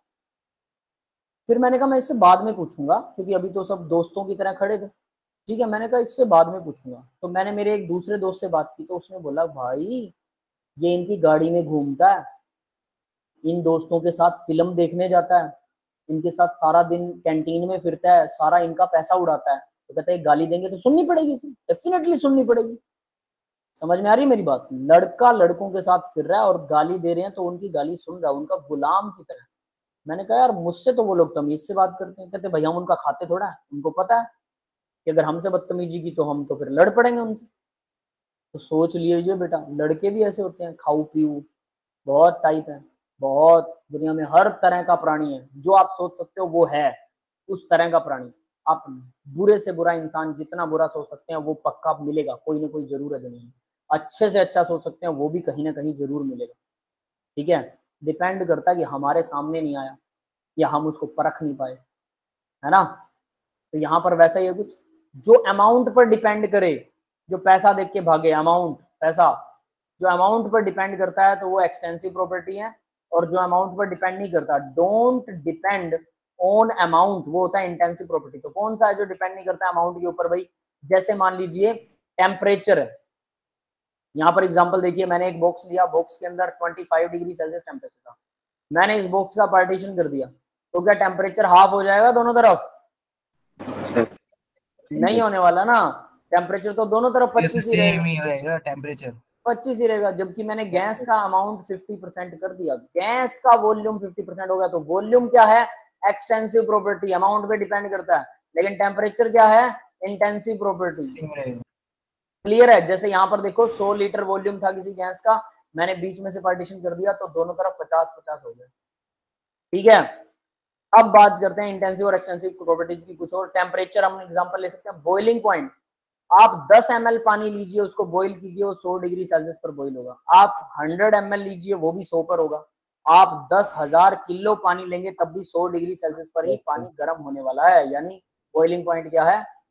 इंटेंसिव प्रॉपर्टी, अंदरूनी, वो अमाउंट पे डिपेंड नहीं करती। कंसंट्रेशन, कंसंट्रेशन बोले तो मोलैरिटी, मोल पर लीटर ऑफ सॉल्यूशन। तो 1 लीटर सॉल्यूशन में जितने मोल हैं वो बदल थोड़ा जाएंगे। आपने 10 ml सॉल्यूशन ले लिया, 1 लीटर में मान लो 1 मोल है, तो यानी 1000 ml में 1 मोल, 10 ml में कितना होगा? नंबर ऑफ मोल निकल जाएंगे। तो उसकी कंसंट्रेशन, उसका रेशो हमेशा सेम रहेगा, सॉल्यूशन का रहेगा ना? Yes sir, yes sir. ठीक है, चलिए, तो ये कंसंट्रेशन। अब लस्टर, चमक, चमक क्या होती है? आप कहेंगे कि हमने बड़े वाला मिरर ले लिया तो चमक बढ़ जाएगी, छोटे वाला मिरर लिया तो चमक घट जाएगी। बिल्कुल सही बात है, लेकिन चमक पर यूनिट एरिया वो नहीं बदलेगी। ये बात समझ में आ रही है? Per unit area, 1 centimetre square area के ऊपर अगर मिरर की चमक की इंटेंसिटी, ल्यूमिनेंस बोलते हैं उसे, चमक, है ना, कैंडेला में मेजर करते हैं, तो मान लो वो 1 सेंटीमीटर स्क्वायर एरिया जो मिरर का है उस पर अगर लाइट कोई पड़ती है, हम लाइट का सोर्स सेम ले रहे हैं, उसको नहीं बदलेंगे, या सनलाइट ले लो, सनलाइट पड़ती है 1 सेंटीमीटर स्क्वायर में, तो कितना रिफ्लेक्ट करता है और कितना चमकता है? मान लो वो 10 कैंडेला चमकता है 1 सेंटीमीटर स्क्वायर में, तो अगर मैं उसका एरिया 10 सेंटीमीटर स्क्वायर कर दूं तो वो 100 कैंडेला की चमक देगा। यस, क्लियर है? Yes sir. पर सेंटीमीटर चमक तो उसकी सेम ही है ना, 100 थोड़ा होगी उसकी चमक, पर सेंटीमीटर तो 10 ही है। हाँ भाई, क्लियर है बेटा ये बात? Yes, sir. ठीक है, तो Yes, यहाँ से sir. लश्कर भी अब आपको समझ में आ गया होगा, लश्कर इंटेंसिव है, वो कभी नहीं बदलती, ठीक है, वो अंदरूनी प्रॉपर्टी है, अंदर ही रहती है, वो अमाउंट पे डिपेंड नहीं करती। अब वेट देखिए, मान लीजिए आपके पास एक वेट है, कोई वजन है, कोई बड़ी सी चीज है, तरबूज है, तरबूज को आधा काट दिया तो उसका वेट कम हो जाएगा ना, इंटेंसिव नहीं है ये, एक्सटेंसिव। Yes. लेंथ को आधा काट दिया, लेंथ आधी हो जाएगी। वॉल्यूम को आधा काट दिया, ये तो हमने एग्जांपल दे ही दिया, वॉल्यूम आधा कर दिया। एंट्रोपी, अब बात आती है एंट्रोपी। एंट्रोपी क्या होती है? रैंडमनेस, डेल्टा एस से रिप्रेजेंट करते हैं इसको, delta S, change in entropy, delta S, और इसको सिंपली बोलते हैं रैंडमनेस। रैंडमनेस क्या होती है? आवारागर्दी। ये दो चीजों पे डिपेंड करती है, याद रखना। एक तो शरारती और आवारा बच्चे क्या करते हैं पता है? एक तो वो आवारा बहुत फिरते हैं और उनको आजादी मिल जाए तो बहुत ज्यादा फिरते हैं, सिंपल ऐसा एग्जांपल ले सकते हैं। दूसरा, वो शरारती भी होते हैं जनरली, तो अगर वो एक जगह पे उनको टिक के बिठा दिया तो वहां पर भी कुछ ना कुछ तोड़फोड़ करेंगे, कुछ ना कुछ मिक्स विक्स कर देंगे, कुछ ना कुछ गड़बड़ कर देंगे। क्लियर है? ये बात समझ में आ गई? Yes. Yes, sir. Yes, तो यानी sir. आप दो चीजें देखेंगे जब रैंडमनेस चेक करनी है। एक तो प्योर चीज अगर इम्प्योर हो रही है, प्योर चीज इम्प्योर हो रही है तो रैंडमनेस बढ़ रही है, ठीक है। दूसरा, अगर किसी चीज की रैंडमनेस बढ़ रही है, जैसे सॉलिड से आप लिक्विड बना दो, मॉलिक्यूल चलने लग जाएंगे वाइब्रेशन के अलावा। लिक्विड से आप गैस बना दो, मॉलिक्यूल और मोशन करने लग जाएंगे। क्लियर है? तो इसका मतलब रैंडमनेस बढ़ाने पर क्या होता है? मतलब मॉलिक्यूल की मोशन बढ़ रही है, तो डेफिनेटली ये क्या है? टेम्परेचर बढ़ रहा है। एंट्रोपी बढ़ रही है, ठीक है। यानी कि एक तो मॉलिक्यूल्स की मोशन बढ़ जाए टेम्परेचर बढ़ाने पर या कुछ भी करने पर, तो एंट्रोपी बढ़ती है। दूसरा, अगर वो प्योर से इम्प्योर हो रही है कोई चीज तो एंट्रोपी बढ़ती है। याद रखना, चीजें अपने आप पड़ी पड़ी खराब हो जाती हैं एंट्रोपी की वजह से, क्योंकि प्योर से इम्प्योर हो जाती हैं। कपड़े मैले हो जाते हैं एंट्रोपी की वजह से। उल्टा हो जाए तो मजा ना आ जाए। अगर सिस्टम की एंट्रोपी कम करना चाहते हो तो आपको एक्सटर्नल एनर्जी लगानी पड़ेगी। आपके घर में जो भी आप लोग साफ सफाई करते हैं वो अपने आप गंदा हो जाता है कुछ दिन में। हमारी बॉडी भी गंदी हो जाती है, हर रोज नहाते हैं, हमारे कपड़े गंदे हो जाते हैं। ये सब एंट्रोपी बढ़ रही है, रैंडमनेस बढ़ रही है, चीजें इम्प्योर हो रही हैं प्योर से। और इसका रिवर्स अगर और इसको साफ करने के लिए हमें एनर्जी लगानी पड़ती है। अगर ये झंझट ना होता ना, साइंस रिवर्स होती, ऊपर भगवान ने इसको ऊपर रिवर्स बनाया होता, तो सोचिए हमारे कपड़े कभी गंदे ना होते। अगर गंदे होते तो अपने आप साफ हो जाते। मजा ही मजा है ना। Yes, sir. तो ऐसा कुछ बनाओ आप लोग, कोई कपड़ा ऐसा ढूंढो जिसकी एंट्रोपी ऑटोमेटिकली, उसमें ऐसी एनर्जी होगी वो एंट्रोपी अपने आप कम होती है। साइंटिस्ट इस पे वर्क कर रहे हैं। आपको पता होगा कि ये शर्ट, ये कपड़े कभी मैले नहीं होते, नैनो पार्टिकल लगा दिए उनमें, डस्ट रिपेलेंट हैं, डस्ट को दूर भगा देते हैं, है ना, धोने की जरूरत नहीं है। ऐसे कपड़े सुने हैं? Yes, sir. नहीं, sir. नहीं सुने? यश ने सुन रखे हैं, ठीक है। सर एक चलो, मतलब केमिकल सुना है कोई, उसको छक के कपड़े से वो वाटर प्रूफ हो जाता है। वाटर प्रूफ भी ठीक है, और नैनो पार्टिकल्स होते हैं बेटा, बहुत छोटे पार्टिकल्स कपड़ों, उस नैनो पार्टिकल से कपड़े बनाए जाते हैं, और वो डेफिनेटली रेत को रिपेल करते हैं और जो डस्ट को रिपेल करते हैं, तो वो कपड़े वो धोने नहीं पड़ते। मेजरली अगर कुछ और ग्रीस व्रीस लगा दोगे तो उन पे चिपक तो जाएगा, तो धोने तो पड़ेंगे शायद, लेकिन दूसरे कपड़ों के मुकाबले तो बहुत कम उनको डस्ट वस्ट लगता है। लेकिन हमारी बॉडी का क्या, उसमें से जो पसीने निकलते हैं, जो स्मेल मारती है, वो उसके लिए धोओगे नहीं क्या? तो अभी तक साइंटिस्ट उतना ऊपर तो नहीं पहुंचे हैं, ठीक है, वो लेकिन तो सर काम, नेचुरल है। हाँ वही नेचुरल जो चीजें होती है वो एंट्रोपी बढ़ाती हैं। सिंपल ये मान लो, समझ गए? जितनी नेचुरल प्रोसेसेस हैं एंट्रोपी बढ़ रही है। जितनी भी अननेचुरल प्रोसेस है जो हम करते हैं, अपने आप को साफ करते हैं, चीजों को मैनेज करते हैं, वो अनमैनेज हो जाती हैं अपने आप कुछ दिन बाद में, तो वो एंट्रोपी बढ़ रही है। एक तो ये कि इम्प्योरिटी बढ़ रही है, गंदगी बढ़ रही है हमारी बॉडी में, यानी कि एंट्रोपी बढ़ रही है। दूसरा, रैंडमनेस, यानी आवारागर्दी जिसको बोलते हैं, मोशन बढ़ रही है अगर मॉलिक्यूल, तो भी रैंडमनेस और मतलब एंट्रोपी बढ़ रही है। हाँ भाई, क्लियर है बेटा सबको? Yes, sir. ठीक है, अब आगे देखते हैं। तो यहाँ पर ये सारी चीजें समझ में आ गई होंगी। इंटेंसिव और एक्सटेंसिव प्रॉपर्टीज के कुछ एग्जांपल इन्होंने दे रखे हैं फिर से, तो ये आप करना चाहें कर लीजिएगा, बाकी ये सब हम आगे पढ़ेंगे। ये हेल्महोल्ट्ज एनर्जी, एंट्रोपी तो पढ़ लिया, एंथैल्पी क्या होती है, हीट कैपेसिटी, इंटरनल, ये सब आगे पढ़ेंगे, ठीक है। इनकी टेंशन मत लेना, नहीं समझ में आ रहा कोई बात नहीं, ये सब डिटेल में आएगा। आगे देखो भाई, थर्मोडायनेमिक प्रोसेस। तो थर्मोडायनेमिक प्रोसेस क्या होती है? Process by which the system can change it's state function from the state of thermodynamic equilibrium, equilibrium से उसकी स्टेट बदल जाए। मतलब सीधी सी बात है, हम कोई ऐसा काम कर रहे हैं जिससे स्टेट ऑफ मैटर पे असर पड़ता है, उसकी कंडीशनों पे असर पड़ता है, उसकी एनर्जी कम हो जाती है, ज्यादा हो जाती है, तो हम उसको क्या बोलते हैं, उसको हम बोलते हैं थर्मोडायनेमिक प्रोसेस। यस बेटा, क्लियर है थर्मोडायनेमिक प्रोसेस क्या होता है? सर एक बार और Yes, रिपीट। sir. ठीक है, बताता हूँ बेटा। जब भी हम कोई प्रोसेस करते हैं, किसी मैटर की स्टेट को बदल रहे हैं, सॉलिड से लिक्विड बना रहे हैं, पूरा लिक्विड नहीं बना, लेकिन हमने कुछ एनर्जी दे दी उसको, तो वो कुछ हद तक तो लिक्विड बनने की तरफ बढ़ गया ना, भले वो पूरा लिक्विड ना बनाओ, तो इसको हम बोलते हैं state of matter. Yes, clear है? Yes sir. Sorry, state of matter कह रहा हूँ, इसको हम बोलते हैं थर्मोडायनेमिक प्रोसेस। तो ये थर्मोडायनेमिक प्रोसेस है, यानी हमने वो प्रोसेस कर दिया। समझ गए थर्मोडायनेमिक प्रोसेस क्या है? Yes sir. है ना, वो होती है थर्मोडायनेमिक प्रोसेस। मतलब जब हम किसी चीज को प्रोसेस्ड कर देते हैं, ठीक है, और उसमें कुछ ना कुछ चेंज आ जाता है, तो थर्मोडायनेमिक प्रोसेस है, सिंपल वर्ड में। हालांकि ये कभी डेफिनेशन यूज नहीं होने वाली है, लेकिन एट लीस्ट बस मान लो, सीधी बात है भी, ये थर्मोडायनेमिक प्रोसेस कुछ इसी तरह की होती है। अब आगे बढ़ते हैं, आइसोथर्मल प्रोसेस। अब ये है थर्मोडायनेमिक प्रोसेस। आइसोथर्म, थर्म का मतलब हीट, आइसो का मतलब सेम, तो जब हीट को सेम रखा जाता है तो उसको बोलते हैं आइसोथर्मल प्रोसेस।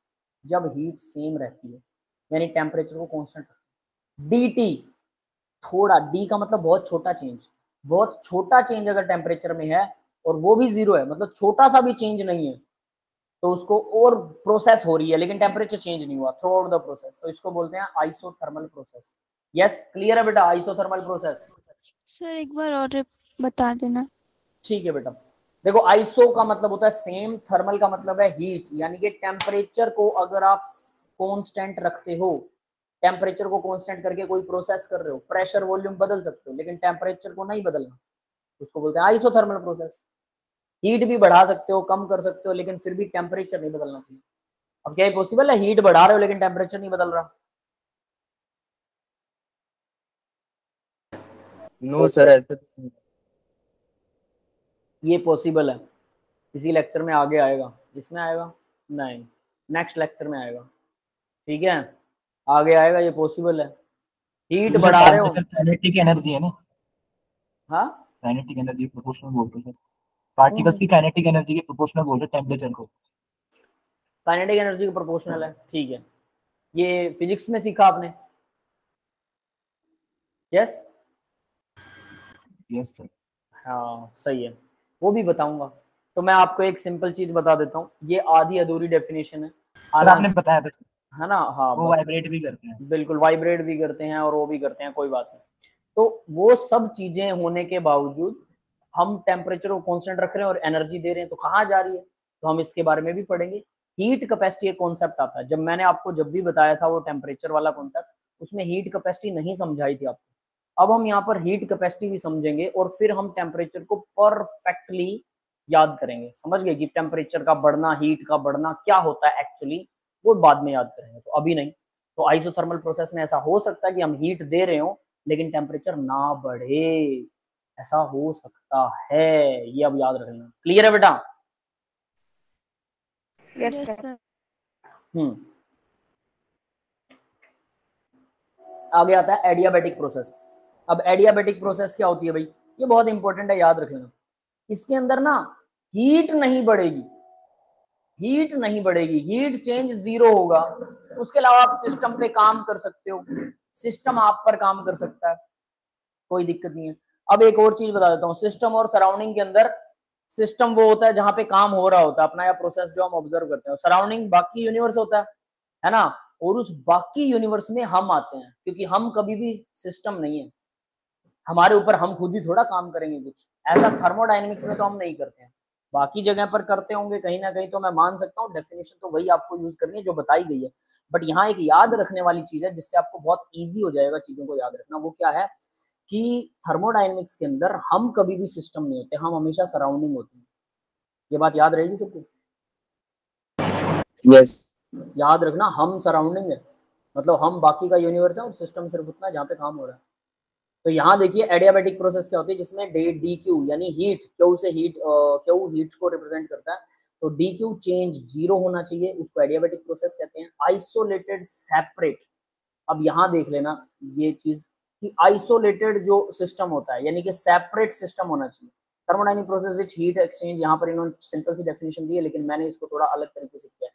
ये देखिए ये इंसुलेटेड है, अंदर क्या है, अंदर पानी है, पानी के अंदर एक फैन लगा हुआ है और इस फैन को मैं ऊपर से इसको गोल गोल घुमा के फैन को चला रहा हूँ, ठीक है, तो पानी अंदर गर्म हो जाता है। आप कहोगे हीट चेंज तो 0 होना चाहिए। हमने बोला कि बाहर से हीट सप्लाई नहीं होनी चाहिए, ये याद रखना। Work can be done on the system और बाय द सराउंडिंग, लेकिन हीट चेंज 0 होना चाहिए। अब अंदर जो हीट आई ये कैसे आई, मैंने उस पर वर्क किया, वर्क भी एनर्जी होता है, वो वर्क एनर्जी जो था वो हीट में चेंज हो गया, मैंने हीट दी नहीं उसे। अब ये अजीब बात नहीं है, आप कहोगे वर्क किया तो वो भी तो हीट में चेंज हुआ, बेशक हुआ, मुझे नहीं पता उसने उस वर्क ने उस पर क्या काम किया, उसकी हीट एनर्जी चेंज की, पोटेंशियल एनर्जी चेंज की, काइनेटिक एनर्जी चेंज की, भाड़ में जाए सिस्टम, लेकिन मैंने उसको हीट नहीं दी, सीधी साफ बात। अब उसने वहां पर जाके हीट का काम किया तो वो अलग बात। जैसे इसे सिंपल समझ लीजिए, आपको 10 रुपए मिलते हैं जो पॉकेट मनी के तौर पर कि आपके पापा आपको 10 रुपए देते हैं, जा बेटा कुछ कुल्फी खाया, गर्मी है, आप कुल्फी खाने की बजाय 10 रुपए में कोई और कचरे की चीज खा रहे हो, समझ गए। तो भाई मैंने तो उसको एनर्जी सही दी थी वर्क की फॉर्म में, अंदर जाके वो हीट में चेंज होगी, मेरी गलती नहीं है, समझ में आ गया? Yes sir. है ना। तो यहाँ Yes, पर sir. वही हो रहा है, एडियाबेटिक प्रोसेस वो होता है जिसके अंदर हम बाहर से काम कर सकते हैं, एनर्जी दे सकते हैं, लेकिन हीट एनर्जी नहीं दे सकते। बस एक ही कंडीशन है, हीट एनर्जी नहीं दे सकते, अंदर जाके वो हीट बने ना बने भाड़ में जाए। ठीक है बेटा, क्लियर है? तो यहां मैंने लिखा हुआ है work can be done by the system और बाय द सराउंडिंग, काम किया जा सकता है सिस्टम से सराउंडिंग पर, यानी अंदर से बाहर भी वर्क हो सकता है, बाहर से अंदर भी वर्क किया जा सकता है, बट हीट चेंज 0 होना चाहिए। ये होती है एडियाबेटिक प्रोसेस। यस, याद रहेगा एडियाबेटिक क्या होती है। इसके बहुत सारे Yes. Yes sir. ग्राफ भी करने वाले हम एडियाबेटिक प्रोसेस। तो यहाँ देखिए भाई, फिर आती है आइसोकोरिक प्रोसेस। कोर का मतलब होता है वॉल्यूम, वॉल्यूम को सेम रखिए, डीवी की वैल्यू 0, वॉल्यूम सेम रहेगा, कांस्टेंट वॉल्यूम रहेगा, तो आइसोकोरिक है। नीचे होता है आइसोबारिक, बार मतलब प्रेशर, सेम प्रेशर, यानी प्रेशर कांस्टेंट रहे तो वो होती है आइसोबारिक। अब देखिए नीचे लिखा हुआ है कुछ, remember open atmosphere is also always isobaric. आप एटमॉस्फेयर में कोई प्रोसेस कर रहे हो, ओपन एटमॉस्फेरिक प्रेशर लग रहा है, एटमॉस्फेरिक प्रेशर हमेशा 1 रहता है, वो तो कम ज्यादा होगा ही नहीं, तो हमेशा 1 प्रेशर उस पर लगा रहेगा, ना उससे कम होगा ना उससे ज्यादा होगा। प्रोसेस आप कुछ भी कर लीजिए तो वो, यानी एटमॉस्फेयर में, ओपन एटमॉस्फेयर में जो भी प्रोसेसेस होती हैं वो क्या होती हैं, आइसोबारिक ऑलवेज। क्लियर है?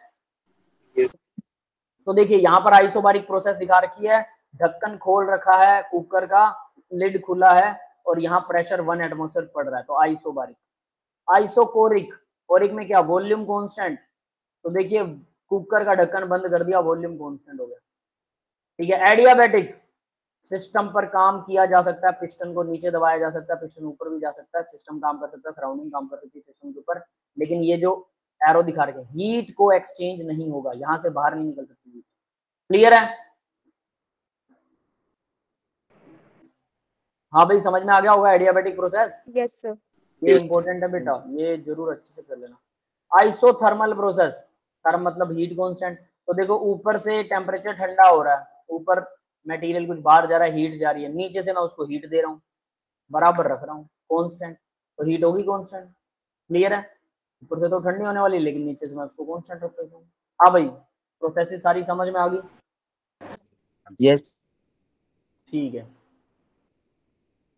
अब बात आती है एक साइक्लिक प्रोसेस भी होती है, बहुत आसान है ये, लेकिन इसमें बस कुछ चीजें याद रखनी है। साइक्लिक प्रोसेस का मतलब हम ए से शुरू हुए, बी पर पहुंचे, फिर सी पर पहुंचे, फिर वापस ए पर चले गए, मतलब इनिशियल और final stage of the system क्या है, सेम है, वो होती है साइक्लिक प्रोसेस। साइकिल में घूम रही है, पहले जहां से शुरू किया वहीं वापस आ गए, इसको बोलते हैं साइक्लिक प्रोसेस। जिसमें delta U, internal energy of the system 0 रहती है, डेल्टा यू होता है internal energy.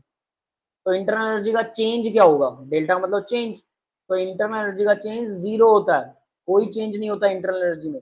Delta H, reaction की एनर्जी, रिएक्शन ने एनर्जी, रिएक्शन ने ली हमसे या हमें दी एनर्जी, भाई ये एक्सचेंज भी 0 होता है। क्योंकि वापिस ये बन गया, कुछ हुआ ही नहीं, तो दोनों इंटरनल एनर्जी चेंज और एंथैल्पी चेंज जीरो होंगे। यस, क्लियर है? Yes, sir. है ना? तो इसको बोलते हैं, बस ये दोनों डाटा याद रखना है, डेल्टा यू और डेल्टा एच जीरो होते हैं साइक्लिक प्रोसेस में। ये बच्चे ना बाद में भूल जाते हैं, अभी तो बड़ा आसान लगता है, लेकिन जो न्यूमेरिकल में आता है तो उनको याद ही नहीं रहता डेल्टा यू और डेल्टा एच जीरो कर सकते। वो पूछेगा there is a cyclic change, फलाना धिमकड़ा एंड बैंड, अदरक लहसुन प्याज सब कुछ डाल दिया, बाद में पूछेगा बताइए इसमें एंथैल्पी का चेंज कितना हुआ। अब बच्चा घूमता रहता है, ये भी डाला था, ये एनर्जी कम कर दी है, ज्यादा कर दी, ऐसे कर दी, बड़े बड़े फॉर्मूले सोचेगा, लेकिन उसने ये ध्यान नहीं दिया, उसने साइक्लिक चेंज कहा था, उसको पढ़ते ही सीधा डेल्टा एच जीरो है। समझ में आई मेरी बात? Yes, sir. ऐसे न्यूमेरिकल्स भी आएंगे, है ना? तो इसलिए इसको अच्छे से याद रखिएगा, इसलिए न्यूमेरिकल प्रैक्टिस जरूरी होती है। ठीक है भाई, अब आता है रिवर्सिबल और इरिवर्सिबल प्रोसेस क्या होती है। ये थोड़ा सा लंबा सा वो है, ठीक है, थोड़ा सा डीप कॉन्सेप्ट है, तो इसको करने से पहले थोड़ा सांस ले लीजिए और मेरे को कोई बच्चा ना चुटकुला सुना दो अच्छा सा। इतने में पानी पी लेते हैं। किसी को आता है चुटकुला क्या? बढ़िया सा सुना दो बेटा कोई। बोर हो रहा हूँ आज मैं क्लास में, पता नहीं क्यों। आता है किसी को क्या? किसी को नहीं आता चुटकुला, है ना?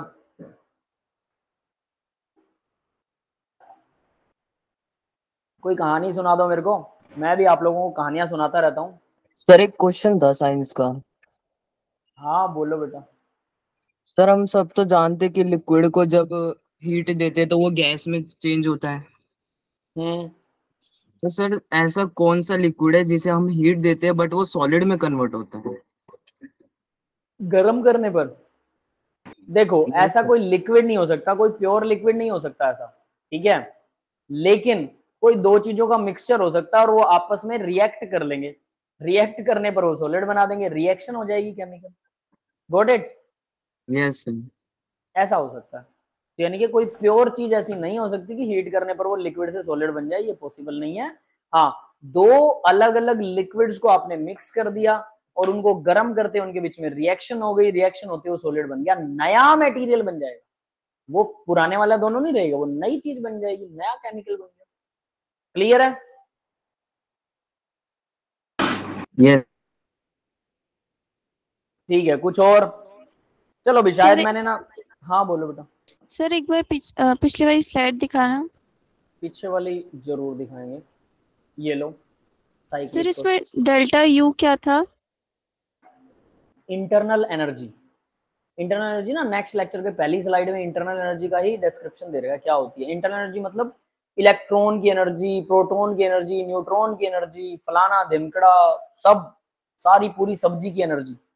समझ गए? अदरक लहसुन प्याज सब्जी टमाटर नमक मिर्च, जितनी भी चीजें होती हैं एटम में, अब आप कहोगे तीन ही चीजें होती हैं, बट मैंने स्टेट उसमें पढ़ाया था स्ट्रक्चर ऑफ एटम में 100+ सब एटॉमिक पार्टिकल्स होते हैं एक एटम में। तीन चीजें नहीं होती हैं, प्रोटॉन न्यूट्रॉन इलेक्ट्रॉन के भी आगे पार्टीशन हो जाते हैं और इनसे बहुत सारे छोटे छोटे पार्टिकल बनते हैं। याद है किसी Yes, को? sir. किसी ने क्लास लगाई हो अगर तो 100+ पार्टिकल्स होते हैं एक एटम में। हाँ, आप कह सकते हैं यूनिटरी पार्टिकल, मतलब जो मिलकर मोटे मोटे पार्टिकल हमें दिखाई देते हैं, ठीक है, वो तीन ही होते हैं, प्रोटॉन न्यूट्रॉन इलेक्ट्रॉन। तो भाई वो सबकी एनर्जी, पूरे मॉलिक्यूल की एनर्जी, वाइब्रेशनल रोटेशनल काइनेटिक, जो भी आपको समझ में आती है, जो आज तक ह्यूमंस को पता है, वो सब एनर्जीज का सम जो होता है वो इक्वल टू जीरो है अगर साइक्लिक प्रोसेस है, लेकिन उसको बोलते हैं इंटरनल एनर्जी चेंज। मान लो मैंने किसी पानी का वॉल्यूम टेम्परेचर बदल दिया 10 डिग्री सेल्सियस, तो मतलब मैंने 10 डिग्री सेल्सियस का चेंज कर दिया उसकी इंटरनल एनर्जी में, और इंटरनल एनर्जी को कैलकुलेट नहीं किया जा सकता, याद रख लेना। ये पॉसिबल नहीं हमारे लिए इंटरनल एनर्जी को चेंज कैलकुलेट कर सकें, क्योंकि आप सभी चीजों की एनर्जियां कैलकुलेट करने लग जाओगे तो मुश्किल हो जाएगा। बट मुझे लगता है कि वो उसे कैलकुलेट किया जा सकता है। कैसे? तो सामने फॉर्मूला लिख रखा है मैंने, देखो इसी चीज के लिए फॉर्मूला लिखा हुआ है, E = mc²। मैं ये बताना ही भूल गया था, ठीक है, चलो अच्छा है इन्होंने पूछ लिया बेटा। ठीक है, तो देखो E = mc², यानी एनर्जी जो है mc² के बराबर होती है, तो यानी हम इंटरनल एनर्जी तो कैलकुलेट कर सकते हैं, मास इंटू c², सिंपल है ना। टोटल एनर्जी कैलकुलेट कर सकते हैं किसी भी सिस्टम की। अब प्रॉब्लम ये आती है कि अगर मैं कहूं कि मैंने 10 डिग्री सेल्सियस पर कोई मास रखा है 1 ग्राम, और फिर मैं कहता हूं कि वही 1 ग्राम जो है मैंने 100 डिग्री सेल्सियस पर रखा है, दोनों का E इक्वल mc स्क्वायर कितना, किसका ज्यादा होगा किसका कम होगा? फर्क होगा ना, डेफिनेटली हमें लगता है फर्क होगा, है ना? ऐसा लगता है? बताओ भाई। सेम होने चाहिए, सेम होने चाहिए। सेम होने चाहिए, ठीक है। चलो मैं एक चीज बताता हूँ, आप ना दुनिया की सबसे फास्टेस्ट प्लेन के ऊपर हो, सबसे फास्टेस्ट यूनिवर्स का प्लेन हमारे पास जो भी धरती पे हमारे पास है, जैसे अभी हमने चंद्रयान भेजा, मैं उसमें आप लोगों को बैठा देता हूँ, और स्पेस में मैं भी आपके साथ हूँ, ठीक है। और मैं क्या कर रहा हूँ, मेरे पास एक दूसरा वो है, या आप ही के पास है, मान लो आगे से रॉकेट जो खुला है उसके ऊपर शीशा लगा हुआ है, आगे से रॉकेट बहुत फास्टली जा रहा है और उसके ऊपर शीशा लगा हुआ है, और अंदर आपके पास एक बैटरी है, आप बैटरी मारते हो शीशे में से आर पार आगे, या लाइट ऑन करते हो, यूं समझ लो जैसे बस की, ट्रेन की, बाइक की, स्कूटी की लाइट आप ऑन करते हो, और आपकी स्कूटी बस ट्रेन आगे जा रही है स्पीड से, तो लाइट की स्पीड 3 लाख किलोमीटर पर सेकंड होती है, लेकिन आपकी स्कूटी की स्पीड जो है वो मान लो, या जो हमारा रॉकेट है उसकी कुछ स्पीड है, काफी अच्छी स्पीड है उसकी भी, तो क्या वो स्पीड जुड़ जाएगी, लाइट की स्पीड बढ़ जाएगी? नहीं सर, Yes, वो sir. स्लो हो जाएगी, स्लो हो जाएगी, क्या हो जाएगी? स्लो हो जाएगी। स्लो हो जाएगी, मतलब लाइट अरे की मेरे, स्पीड कांस्टेंट रहेगी। तो किसकी स्पीड स्लो हो जाएगी? सर वो उसका रिलेटिव मास बढ़ जाता, वो डायनामिक मास बढ़ जाता है ना सर, मास भी किसका? चेंज होता है स्पीड, सर स्पीड के साथ मास भी चेंज होता है ना। हाँ, तो अगर उससे सर लाइट से कंपेरेबल है कहीं से भी तो मास में फर्क आ ही जाता है, वो मास ठीक बढ़ है, जाता है। मुझे सिंपल करके बताइए, मैं समझ रहा हूँ आपकी भावनाएं, सिंपल करके बताइए कि लाइट की स्पीड बढ़ेगी क्यों नहीं? मेरे रॉकेट का मास बढ़ गया इसलिए लाइट की स्पीड उतनी रही, ये तो कोई लॉजिक सा नहीं हुआ। सर लाइट की स्पीड कांस्टेंट रहती है। हाँ क्यों रहती है? I want to know why, simple statics है ये तो। जब मैं लाइट के फोटोन के साथ कुछ स्पीड से भाग रहा हूँ, मान लीजिए मेरे हाथ में एक बॉल है और मैं ट्रेन के अंदर हूँ काफी स्पीड से, और वो बॉल मैं आगे की तरफ मारता हूँ, कोई सामने नीचे कोई बंदा खड़ा है, मैं उसको बॉल मारता हूँ जोर से, तो ट्रेन की स्पीड उस बॉल की स्पीड में जुड़ जाती है। लाइट भी तो फोटोन की फॉर्म में है, तो फोटोन की फॉर्म में आगे जाती है, तो उसकी स्पीड क्यों नहीं जुड़ती? सर जो लाइट की स्पीड होती है ना सर, वो यूनिवर्स में मैक्सिमम होती है, उससे ऊपर कोई स्पीड हो ही नहीं सकती, थ्योरेटिकल है सर। ये थ्योरेटिकल फेल हो चुका, बता देता हूँ कैसे। जैसे वो यूनिवर्स का एक्सपेंशन उससे ज्यादा जल्दी होता है। हाँ बिल्कुल, you know this very well, है ना? तो फिर ये सब कहा वो किताबी बातें हैं, सच हमें पता ही नहीं है क्यों होता है ऐसा, उसकी चीज समझ में नहीं आती। यही वो चीज है जो थ्योरी ऑफ रिलेटिविटी थी, जो आइंस्टीन ने प्रेजेंट की थी, जिसके अंदर ग्रेविटी, 3D का एक्सपेंशन, 3D के अंदर उसको क्या होता है, फिर मास का इंक्रीज होना, मास का डिक्रीज होना। तो अगर आप अपना मास बहुत ज्यादा, जब आपकी स्पीड बढ़ेगी तो आपका मास बढ़ जाएगा, यस सर, और इस वजह डायनामिक से मास आप, बढ़ जाता है उसका सर। इस वजह से आप लाइट की स्पीड को पास ही नहीं कर पाओगे, क्योंकि आपको लाइट की स्पीड तक पहुंचने के लिए इतनी ज्यादा एनर्जी चाहिए होगी, बहुत ज्यादा फोर्स लगाना पड़ेगा सर, है बहुत ना? ज्यादा। बहुत ज्यादा बढ़ाते बढ़ाते, ठीक है, तो फिर वो कहानी खराब हो जाएगी। तो इस वजह से कहते हैं लाइट की स्पीड तक पहुंचा नहीं जा सकता। तो अगर हम अपना मास कम कर लें तो लाइट की स्पीड तक पहुंचा जा सकता है। यस? नहीं सर, तब भी नहीं हो पाएगा अगर क्यों? हम सर फोटोन अगर का जितना मास कर लें अपना, सर फोटोन के फोटोन बराबर, का तो सर बिल्कुल sir tending to zero mass होता है सर। हाँ तो उतना ही कर लेंगे अपन, क्या दिक्कत है, घटा लेंगे यार इसमें दिक्कत क्या है भाई? आपको पता है जब यूनिवर्स शुरू में बना था, इज दिस नॉट पॉसिबल? क्या क्या हमारा मास घटाना पॉसिबल नहीं है? जब यूनिवर्स शुरू में बना था उसमें मास ही नहीं था, पता है? फिर हिग्स बोसोन पार्टिकल बना, फिर मास आया, फिर ग्रेविटी आई, पता है क्या? नहीं सर, इतना बिग बैंग थ्योरी पढ़ा नहीं नहीं पता? है। चलो मैं बता देता हूँ इसके बारे में। शुरू में यूनिवर्स जब बना था, बिग बैंग हुआ था, तो उसमें मास ही नहीं था, मास था ही नहीं। फिर वो पार्टिकल जब पास आए इधर उधर से, वो प्रोटॉन इलेक्ट्रॉन न्यूट्रॉन बनना शुरू होते, उसमें एक पार्टिकल बना हिग्स बोसोन, हिग्स बोसोन जिसको गॉड पार्टिकल के नाम से जानते हैं। तो वो गॉड पार्टिकल जब वहां बना ना नेचर में, वो बन गया, उसके बाद चीजों में मास आना शुरू हुआ, तो हमारी बॉडी में हिग्स बोसोन भरा पड़ा है। अगर मैं उस हिग्स बोसोन को किसी तरह से ब्रेक डाउन कर दूं, किसी तरह से उसको तोड़ दूं, या किसी तरह से उसको बॉडी से बाहर निकाल दूं, तो मेरा मास नेग्लेक्जिबल नहीं, जीरो हो जाएगा, सच में zero. You are talking about कि फोटोन का मास नेग्लेक्जिबल होता है, मैं कह रहा हूं मैं अपना मास जीरो कर सकता हूं, बस मुझे हिग्स बोसोन को बाहर निकालना है ना। बस अपने पास वो टेक्निक नहीं है, वो एक अलग बात है, कभी शायद फ्यूचर में हो जाएगी, टाइम ट्रेवल पॉसिबल होगा, जो आइंस्टीन ने कहा था कि ये पॉसिबल है। देखो उन साइंटिस्टों ने कहा था मैं अपनी तरफ से कुछ नहीं जोड़ रहा, मेरी बातों को कहीं आप यूं कहें कि सर ऐसी बकवास मार रहे हैं, बड़ी बड़ी बातें छोड़ रहे हैं, तो ये छोड़ा हुआ मेरा नहीं है, ये सारे तीर छोड़े हुए हैं आइंस्टाइन के, ठीक है, उसको सही मानते हैं लोग, तो भाई ठीक है, हम भी कल्पनाओं में जी रहे हैं जैसा भी है। तो उन्होंने बोला था कि भाई टाइम ट्रैवल भी पॉसिबल है, ये चीजें भी पॉसिबल हैं, और एक वो कहते हैं ना जैसे वॉर्म होल पॉसिबल है, तो उसके थ्रू हम बहुत लंबी यात्राएं मोमेंट ऑफ टाइम में कर पाएंगे, बट हमें अपना मास 0 तो करना ही होगा। देखो ये चीज मैं अपनी तरफ से ऐड कर कि अगर हमारा मास सच में 0 हो जाए ना, तो फिर वॉर्म होल क्रिएट करें ना करें, हम लाइट की स्पीड को पार कर सकते हैं, वॉर्म होल को भी क्रिएट कर सकते हैं, बहुत कुछ कर सकते हैं, ठीक है। अब इसका ना एक चीज आती है, अगर आप लोगों ने सुना होगा, है ना, तो हनुमान चालीसा में एक बात आती है, अष्ट सिद्ध नव निधि के दाता, असवर दीन जान की माता, सुना किसी ने? Yes sir. 8 सिद्धियां थी हनुमान जी के पास। उन 8 सिद्धियों में से एक सिद्धि ये थी कि वो अपना वजन कितना भी बढ़ा सकते थे और अपना वजन कितना भी कम कर सकते थे। एक सिद्धि थी कि अपना साइज कितना भी इंक्रीज कर सकते थे और अपना साइज कितना भी डिक्रीज कर सकते थे। ये सिद्धियां कही गई, और इनको सिद्ध करने के लिए बहुत सारी टेक्निक्स भी हैं, वो खैर डिलीट हो चुकी हैं वेदों से, पुराणों से, लेकिन वो था, वो लोग उसको अचीव कर सकते थे। ऐसा भाई हिंदू मैथोलॉजी में तो मिलता है, इंडियन मैथोलॉजी में, ठीक है। अब वो कितना सच है कितना झूठ है, लेकिन बहुत सारी चीजें वहां साइंटिफिक मिलती हैं हमें, तो हम मान सकते हैं कि ये चीज सच होने के चांसेस हैं काफी सारे। हालांकि मैं इन चीजों को बिलीव तब करता हूँ जब भाई साइंस से उसको रिलेट कर लूँ, वरना मैं बिलीव नहीं करता। लेकिन कुछ कुछ कल्पनाएं अगर आइंस्टीन ने दी थी, तो हम यहाँ से भी इसके बारे में सोच सकते हैं कि फिर यहाँ भी ये चीज मिलती है। जब रामायण महाभारत के काल में आप लोग देखते हैं, वहां पर टाइम ट्रेवल का जिक्र किया गया है, पता है? Yes sir.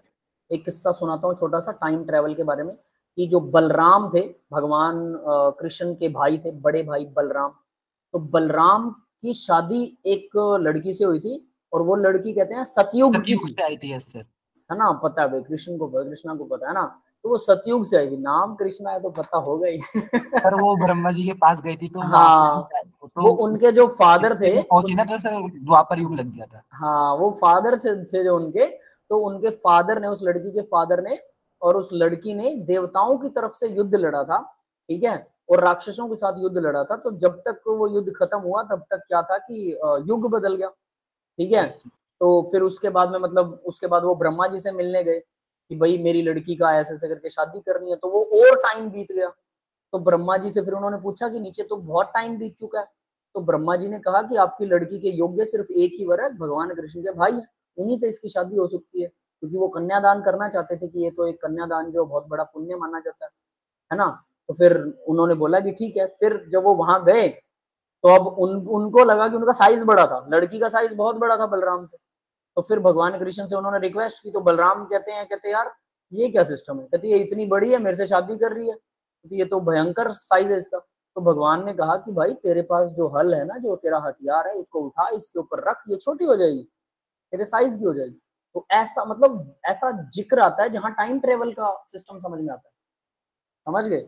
मल्टी यूनिवर्स की कहानी रामायण में आती है। हनुमान जी जब वो राम जी ने अपनी अंगूठी गिराई थी, वो पाताल लोक में चली गई थी, वहां अंगूठियों पे ढेर लगे पड़े थे, ये बात सुनी सभी ने? Yes sir. वहां मल्टी यूनिवर्स आता है कि वहां पर वो राजा मिला उसे, और पाताल लोक का राजा, राजा बलि, तो उन्होंने बोला कि यहाँ पर तो हर बार एक बंदर आता है, एक अंगूठी लेके वापस चला जाता है, और हर बार अंगूठियां गिरती रहती हैं। तो ये मल्टी यूनिवर्स को भी डिफाइन करता है। तो ऐसी थ्योरियां, ऐसी कहानियां हैं, और एक दो नहीं है, ये तो मैं सिर्फ एक दो बता, बहुत सारी हैं। और ये सेम कहानियां आइंस्टीन जैसे साइंटिस्टों ने चिपकाई है। तो दो ही बातें हो सकती हैं, या तो आइंस्टीन ने सारे गप मारे हैं, या फिर भाई हिंदू मैथोलॉजी के अंदर अगर वो चीजें मिलती है तो वो सत्य हो सकती है ना। अब सच क्या है आई डोंट नो, बट कहीं ना कहीं हम बहुत साइंस से बहुत रिलेट करते हैं। कुछ चीजें तो हमें बिल्कुल सही नजर भी आई हैं, जैसे हम बोलते हैं जुग सहस्त्र योजन पर भानु लील्यो ताहि मधुर फल जानो। जुग सहस्त्र योजन, जब इन तीनों को जोड़ा गया तो सन और अर्थ के बीच में जो डिस्टेंस है वो डिस्टेंस निकल के आ गया। हनुमान जी ने जुग सहस्त्र योजन पर, तुलसीदास ने लिख दिया जुग सहस्त्र योजन पर। तुलसीदास क्या मतलब बड़ा साइंटिस्ट था, लेकिन तुलसीदास से पहले लिए किसने लिखा था? वाल्मीकि जी ने।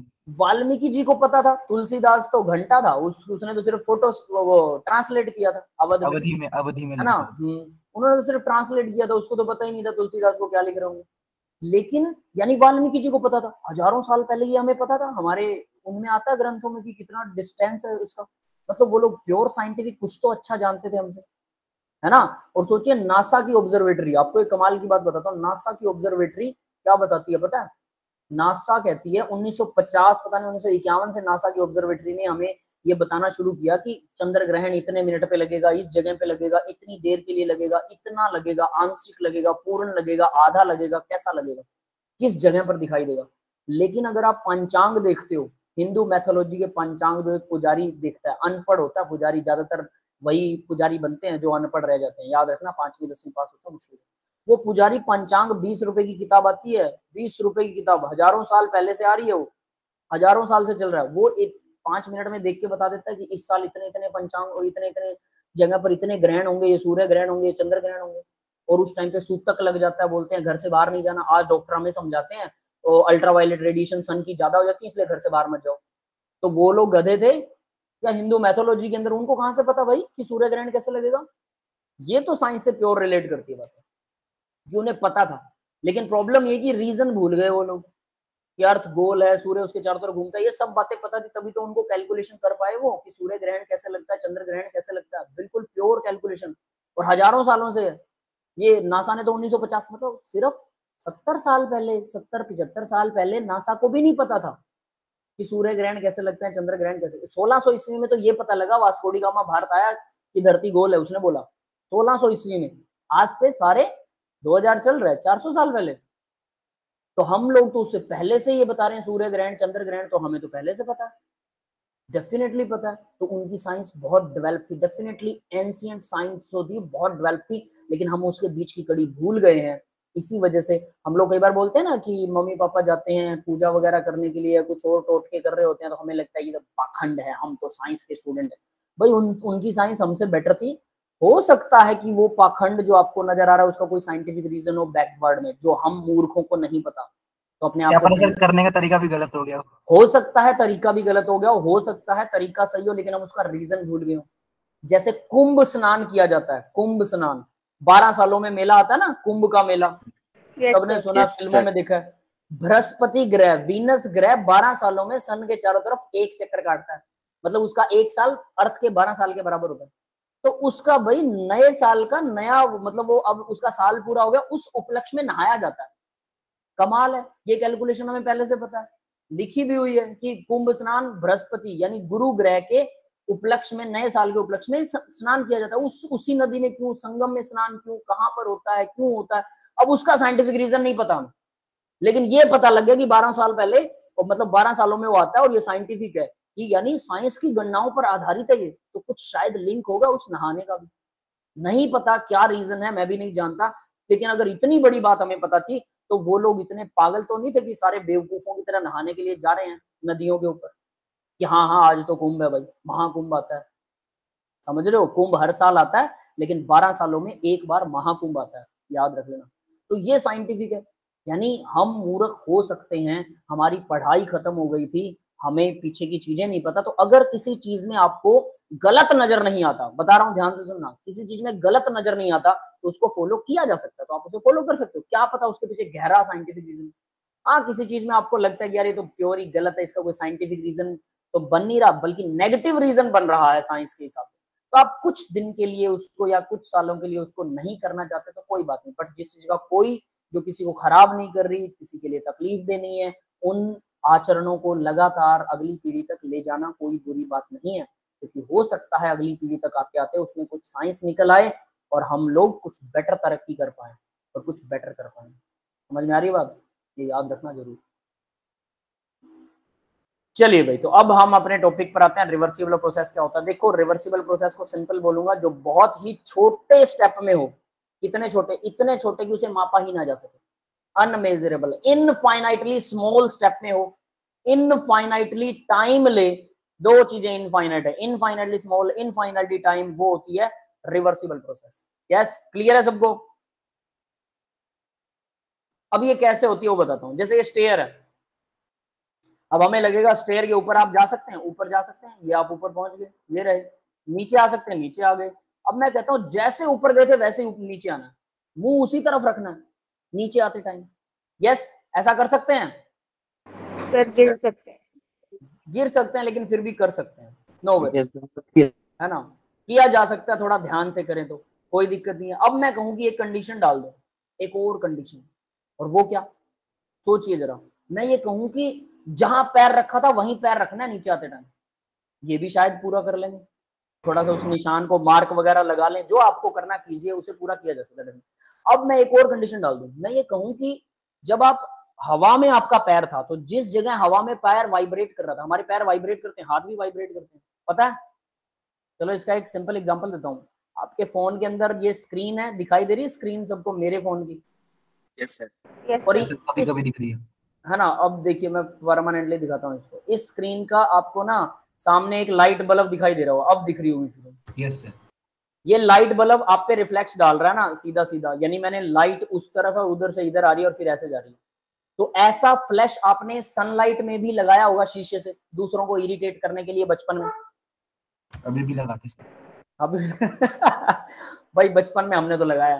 तो देखिए हुआ क्या था, अब अगर आप उसी फ्लैश को, सन से लाइट आ रही है और किसी छाया वाली जगह में मारिएगा, और अपनी कोहनी जो है, कोहनी को नीचे नहीं रखना है किसी चीज से, स्टेबल पे नहीं, उसको ऊपर उठा के रखिएगा, और हाथ आप जैसे भी रखना चाहें, कितना भी उसको स्टेबल करने की कोशिश करना, वो जो शेडो बनेगी ना, और वो चमक जो बनेगी शेडो में, वो ऐसे ऐसे ऐसे ऐसे हिलती रहेगी, वो टिकेगी नहीं। इसका मतलब आपका हाथ हिल रहा है डेफिनेटली। जबकि आप अपने हाथ को देखोगे तो लगेगा नहीं, ये तो हिल ही नहीं रहा, हाथ थोड़ा थोड़ा हिलता रहता है। यस, ये बात क्लियर हो गई सबको? करके देख लेना एक्सपेरिमेंट घर पे। Yes sir. मैंने देखा है। देखा है ना। दूसरी चीज सुनिए, अब जब हाथ हिलता है तो पैर भी हिलते हैं भाई, टिकते तो वो भी नहीं है। तो यानी हम जब पैर ऊपर उठाते हैं तो वो हिल रहा, वाइब्रेट कर रहा होता है थोड़ा थोड़ा। तो जब आप नीचे आ रहे हैं स्टेयर से, तो मैं आपको बोलूं कि उसी तरह से वाइब्रेशन वहां पर उतना ही होना चाहिए जितना ऊपर जाते टाइम था। अब ये आपके लिए पॉसिबल नहीं है ना? No yes sir. सर। ठीक है, तो इसका मतलब क्या है कि रिवर्सिबल प्रोसेस कहती है, जैसे गए थे, जिस हिसाब से गए थे, जितनी एनर्जी से गए थे, और जितनी भी वाइब्रेशन, और जिस भी एटम को आपने टच किया, जब आपका पैर वाइब्रेट कर रहा था, जिस एटम को आप टच हुए, उसी एटम को नीचे उतरते टाइम उसी एटम को टच करना है, हवा वाले एटम को। अब ये तो इम्पॉसिबल है, इसीलिए रिवर्सिबल प्रोसेस इम्पॉसिबल है। तो अब इसे पॉसिबल कैसे कर सकते हैं? इनफाइनाइटली स्मॉल, आप सीढ़ी का एक स्टेप चढ़ने में अरबों खरबों अनंत साल लगा देते हैं, अनंत साल, फिर भी खत्म नहीं होता, एक स्टेप नहीं चढ़ पाते। तो इसका मतलब आप रिवर्सिबल प्रोसेस कर रहे हैं। अगर कोई फाइनाइट चेंज है, मतलब एक स्टेप चढ़ रहे हैं फाइनाइट चेंज में, तो वो रिवर्सिबल नहीं है। यस, क्लियर हो गया ये? Yes sir clear. अब रिवर्सिबल चेंज फिर कैसे कर सकते हैं? नियरली रिवर्सिबल चेंज होते हैं, रिवर्सिबल प्रोसेसेस बहुत रेयर होती हैं, उसको करना पॉसिबल नहीं होता। तो देखिए यहाँ पर मैंने एक पिस्टन लगा रखा है, पिस्टन के ऊपर मिट्टी का ढेर पड़ा है, ठीक है। इस मिट्टी के ढेर में से एक मॉलिक्यूल मैं मिट्टी का उठा लेता हूँ, तो पिस्टन के ऊपर वजन कम हो जाएगा। वजन कम होगा तो क्या होगा बताओ? सर प्रेशर कम होगा। प्रेशर कम होगा, पिस्टन ऊपर जाएगा। Yes sir. जाएगा, कितना Yes. ऊपर जाएगा? एक मॉलिक्यूल कम करने से कितना ऊपर जाएगा? Infinitely small change, infinitely small volume में चेंज हुआ, इनफाइनाइटली वॉल्यूम बढ़ गया, स्मॉल वॉल्यूम इनफाइनाइटली बढ़ गया, है ना? तो मैं कह सकता हूं चेंज हुआ ही नहीं, और बहुत ज्यादा टाइम लगा उसको उस वॉल्यूम को बढ़ाने में। टाइम भी मतलब प्रोसेस बहुत स्लो होगी, वही आइंस्टीन वाली बात करते हैं, टाइम को स्लो कर दिया, ठीक है। टाइम को स्लो कर दिया, वो बहुत ज्यादा लग रहा है, एक मॉलिक्यूल उठाया तो लगभग ना के बराबर चेंज, इसको बोलेंगे रिवर्सिबल प्रोसेस। यस, क्लियर है? Yes sir. Yes sir. Yes sir. ठीक है, तो इस प्रोसेस में अगर मैं ये वापस मॉलिक्यूल उठा के यहाँ रख दूं, तो मॉलिक्यूल फिर से क्या होगा, इसमें प्रेशर डालेगा, फिर से पिस्टन नीचे चला जाएगा। अब जरा बाकी की बातें मिला के देखिए, मैंने बोला था कि इनफाइनाइटली स्मॉल होता है तो स्मॉल हुआ, इनफाइनाइटली इसके जितने वॉल्यूम, जितने मॉलिक्यूल टच कर रहे थे किसको, पिस्टन को, जब मैं नीचे रख रहा हूं वापस वो मॉलिक्यूल इसके ऊपर रख रहा हूं, तो पिस्टन को अब भी उतने ही मॉलिक्यूल टच कर रहे हैं, क्योंकि वो मॉलिक्यूल तो अभी भी वही है, स्मॉल टाइम, इतना स्मॉल की मॉलिक्यूल मूव ही नहीं हो पाए, है ना? तो मॉलिक्यूल, हर मॉलिक्यूल जो पिस्टन को टच कर रहा है, हालांकि वो इधर उधर घूमता रहता है, लेकिन मैंने इतना स्मॉल टाइम कर दिया कि वो मॉलिक्यूल अभी उसके साथ ही चिपके हुए हैं। तो यानी रिवर्स, पूरा रिवर्स अच्छे से रिवर्स आ रहा है, हो रहा है, कोई दिक्कत नहीं। यस, क्लियर है? Yes sir. तो अब इसको, ये बात आपको समझ में आ गई कि बहुत छोटा होना चाहिए, तो इसको मैथमेटिकली कैसे समझिए, जब डीवी स्मॉल वॉल्यूम में चेंज, डीवी डिफरेंशिएटेड वी, जब ये होता है तो रिवर्सिबल प्रोसेस, और जब डेल्टा वी यानी फाइनाइट चेंज होता है जिसको मेजर किया जाए, मेजरेबल चेंज अगर होगा तो वो इरिवर्सिबल प्रोसेस, और इतना छोटा चेंज हो कि ना के बराबर हो, अप्रोक्सीमेटली टेंड्स टू जीरो, तो वो रिवर्सिबल प्रोसेस। यहीं से पहचान होगी, ये दोनों चीजें रट लो, समझ लो, रिवर्सिबल इरिवर्सिबल प्रोसेसेस आ गई। यस, क्लियर है? Yes sir. Yes sir. ठीक है, तो अब जरा इसको फटाफट खत्म करते हैं। टेक इनफाइनाइट टाइम, ये बहुत ज्यादा टाइम लेती है, हम बता चुके हैं। थर्मोडायनेमिक इक्विलिब्रियम में रहेगा हमेशा सिस्टम। इक्विलिब्रियम क्या होता है? समय के साथ कोई चेंज ना आना। मैंने एक दाना उठा दिया, क्या समय के साथ इसके प्रेशर में चेंज आया? ना के बराबर आया। मैं कह सकता हूँ नहीं आया, इक्विलिब्रियम में है। Yes yes sir. तो ये हमेशा इक्विलिब्रियम में होता है, यानी कि जो रिवर्सिबल प्रोसेस है वो हमेशा इक्विलिब्रियम में ही रहती है। नेक्स्ट, इसके बाद देखिए जरा, carried out in infinitely slowly. देखो टाइम इनफाइनाइट लगता है, स्लो रहती है, ये दोनों पॉइंट हम कर चुके हैं, ठीक है। During the reversible process pressure is defined as each and every, pressure को हर स्टेज पर हम बता सकते हैं ये उतना ही है, ये बदलेगा नहीं। ड्राइविंग फोर्स जो होती है, मतलब इस प्रोसेस को चलाने वाली, इनफाइनाइटली ग्रेटर होती है। अब देखो ऊपर से एक मॉलिक्यूल हटाया तो नीचे वाली जो प्रेशर है वो थोड़ा सा ज्यादा हो गया। कितना ज्यादा? थोड़ा थोड़ा, मतलब infinitely small greater. Yes, clear हुई ये बात? Yes sir. है ना? तो ये इनफाइनाइटली स्मॉल मतलब बहुत ही छोटा सा बढ़ा, बढ़ गया लेकिन बहुत ही छोटा सा टेम्परेचर बढ़ा है, ठीक है। अब आगे बढ़ते हैं इसी से। नेक्स्ट देखिए, ड्राइविंग फोर्स इनफाइनाइटली ग्रेटर होती है। The direction of the reversible process can be reversed infinitely increasing the opposite force. Direction of reversible process को रिवर्स किया जा सकता है। मैंने बोला मॉलिक्यूल को वापस रख दें तो रिवर्स हो जाएगी, डेफिनेटली रिवर्स हो जाएगी, तो ये भी किया जा सकता है। एट एनी मोमेंट, किसी भी मोमेंट पर, the direction of the piston can be reversed. अब ये दोनों एक ही बात है, पिस्टन को भी रिवर्स किया जा सकता है। The system surrounding can be restored back to origin. Yes बेटा, सबको समझ में आ गया? Yes sir. Yes sir. ठीक है, अब आगे बढ़ते हैं। एक मिनट रुकिए, मैं, आप लोगों की भी नेक्स्ट क्लास होगी ना, मेरी भी एक नेक्स्ट क्लास है अभी, ठीक है। Yes sir. इसको स्टार्ट कर देता हूँ। बस ये हो गया तो समझ लो अब आपका ये पूरा हो गया। इरिवर्सिबल प्रोसेस जस्ट रिवर्स होगा, वो आइडियल प्रोसेस है, ये याद रखना, इसको आइडियल Yes, sir. प्रोसेस मानते हैं, ठीक है। और दूसरी जो है रियल प्रोसेस है, असलियत में ये होती है, कोई भी प्रोसेस आइडियल नहीं होती, जैसे कोई भी गैस आइडियल नहीं होती, तो ये रियल प्रोसेस है, इरिवर्सिबल। तो यूनिवर्स फैल रहा है लगातार, ये इरिवर्सिबल प्रोसेस हो रही है, ये वापस नहीं आने वाला, है ना। आगे देखिए, driving force substantially greater than the opposing force, तो ये काफी ग्रेटर होती है, मतलब डेल्टा चेंज आएगा, डेल्टा वी, इनफाइनाइटली स्मॉल नहीं, काफी ग्रेट। डायरेक्ट थर्मोडायनेमिक इक्विलिब्रियम कुछ जगह पर एस्टेब्लिश होता है, हर जगह पर नहीं होता, जबकि उसमें हर जगह एस्टेब्लिश होता है थर्मोडायनेमिक इक्विलिब्रियम। यस, क्लियर है बेटा? जस्ट रिवर्स पॉइंट है, फाइनाइट स्टेप होते हैं, बिल्कुल फाइनाइट स्टेप होते हैं। Driving force does not restore back, driving force को बैक नहीं कर सकते आप, irreversible in nature. All processes जो है वो सारी की सारी नेचर में इरिवर्सिबल है। और we are not able to draw PV diagram, ये पीवी डायग्राम आगे सीखेंगे, प्रेशर और वॉल्यूम का डायग्राम इरिवर्सिबल प्रोसेस का नहीं बना सकते, ठीक है, ये हम आगे सीखने वाले हैं, अभी नहीं। यस, क्लियर है बेटा? सर एक बार यस सर। हाँ बेटा, सर एक बार फोर्थ पॉइंट बता देना। फोर्थ पॉइंट, सिस्टम में भी देखो, जब इरिवर्सिबल प्रोसेस होती है तो कहीं कहीं इक्विलिब्रियम हो जाएगा। मान लो कि आपने एक स्टेप 10 मिनट बाद में प्रेशर को रोक दिया, वहां पर कुछ देर के लिए रोक दिया, इक्विलिब्रियम बन गया कुछ देर के लिए। फिर 10 मिनट बाद फिर से आपने रोक दिया प्रेशर को कम ज्यादा करना, तो कुछ देर के लिए इक्विलिब्रियम बनेगा, कहीं कहीं बनेगा, हमेशा नहीं। और उसमें तो हमेशा इक्विलिब्रियम रहता है, हमेशा, ठीक है, समझ आ गया बेटा? Yes sir. ठीक है, अब आगे बढ़ते हैं। देखिए जरा सिस्टम, ये क्वेश्चन है, बस खत्म है। No exchange of matter, work and energy, matter, work और एनर्जी एक्सचेंज नहीं होता सिस्टम में, तो क्या होता है? आइसोलेटेड सिस्टम होता है ना। Which of the following statement is false, कौन सी स्टेटमेंट फॉल्स है? Work is a state function, work path function होता है, heat and path, heat and work, है ना। टेम्परेचर स्टेट फंक्शन है, बिल्कुल है। चेंज इन, ये completely work appear to the boundary, ये भी ठीक है। आगे देखिए next, name the thermodynamic system in which of the following belong, तो थर्मोडायनेमिक सिस्टम, ह्यूमन बॉडी क्या है? ओपन सिस्टम है, मैटर, हवा हमारे सांस से बाहर जाती है तो मैटर जा रहा है। मिल्क थर्मोस बोतल में आइसोलेटेड है, और इसमें से हमारी बॉडी का टेम्परेचर भी बाहर जाता है, तो ये ओपन सिस्टम है। टी इन स्टील केटल क्लोज सिस्टम है, क्योंकि केटल में से इसका हीट बाहर जाती है। है ना। नेक्स्ट देखिए thermodynamics, in thermodynamics which of the following are not in intensive property, कौन सा नहीं है?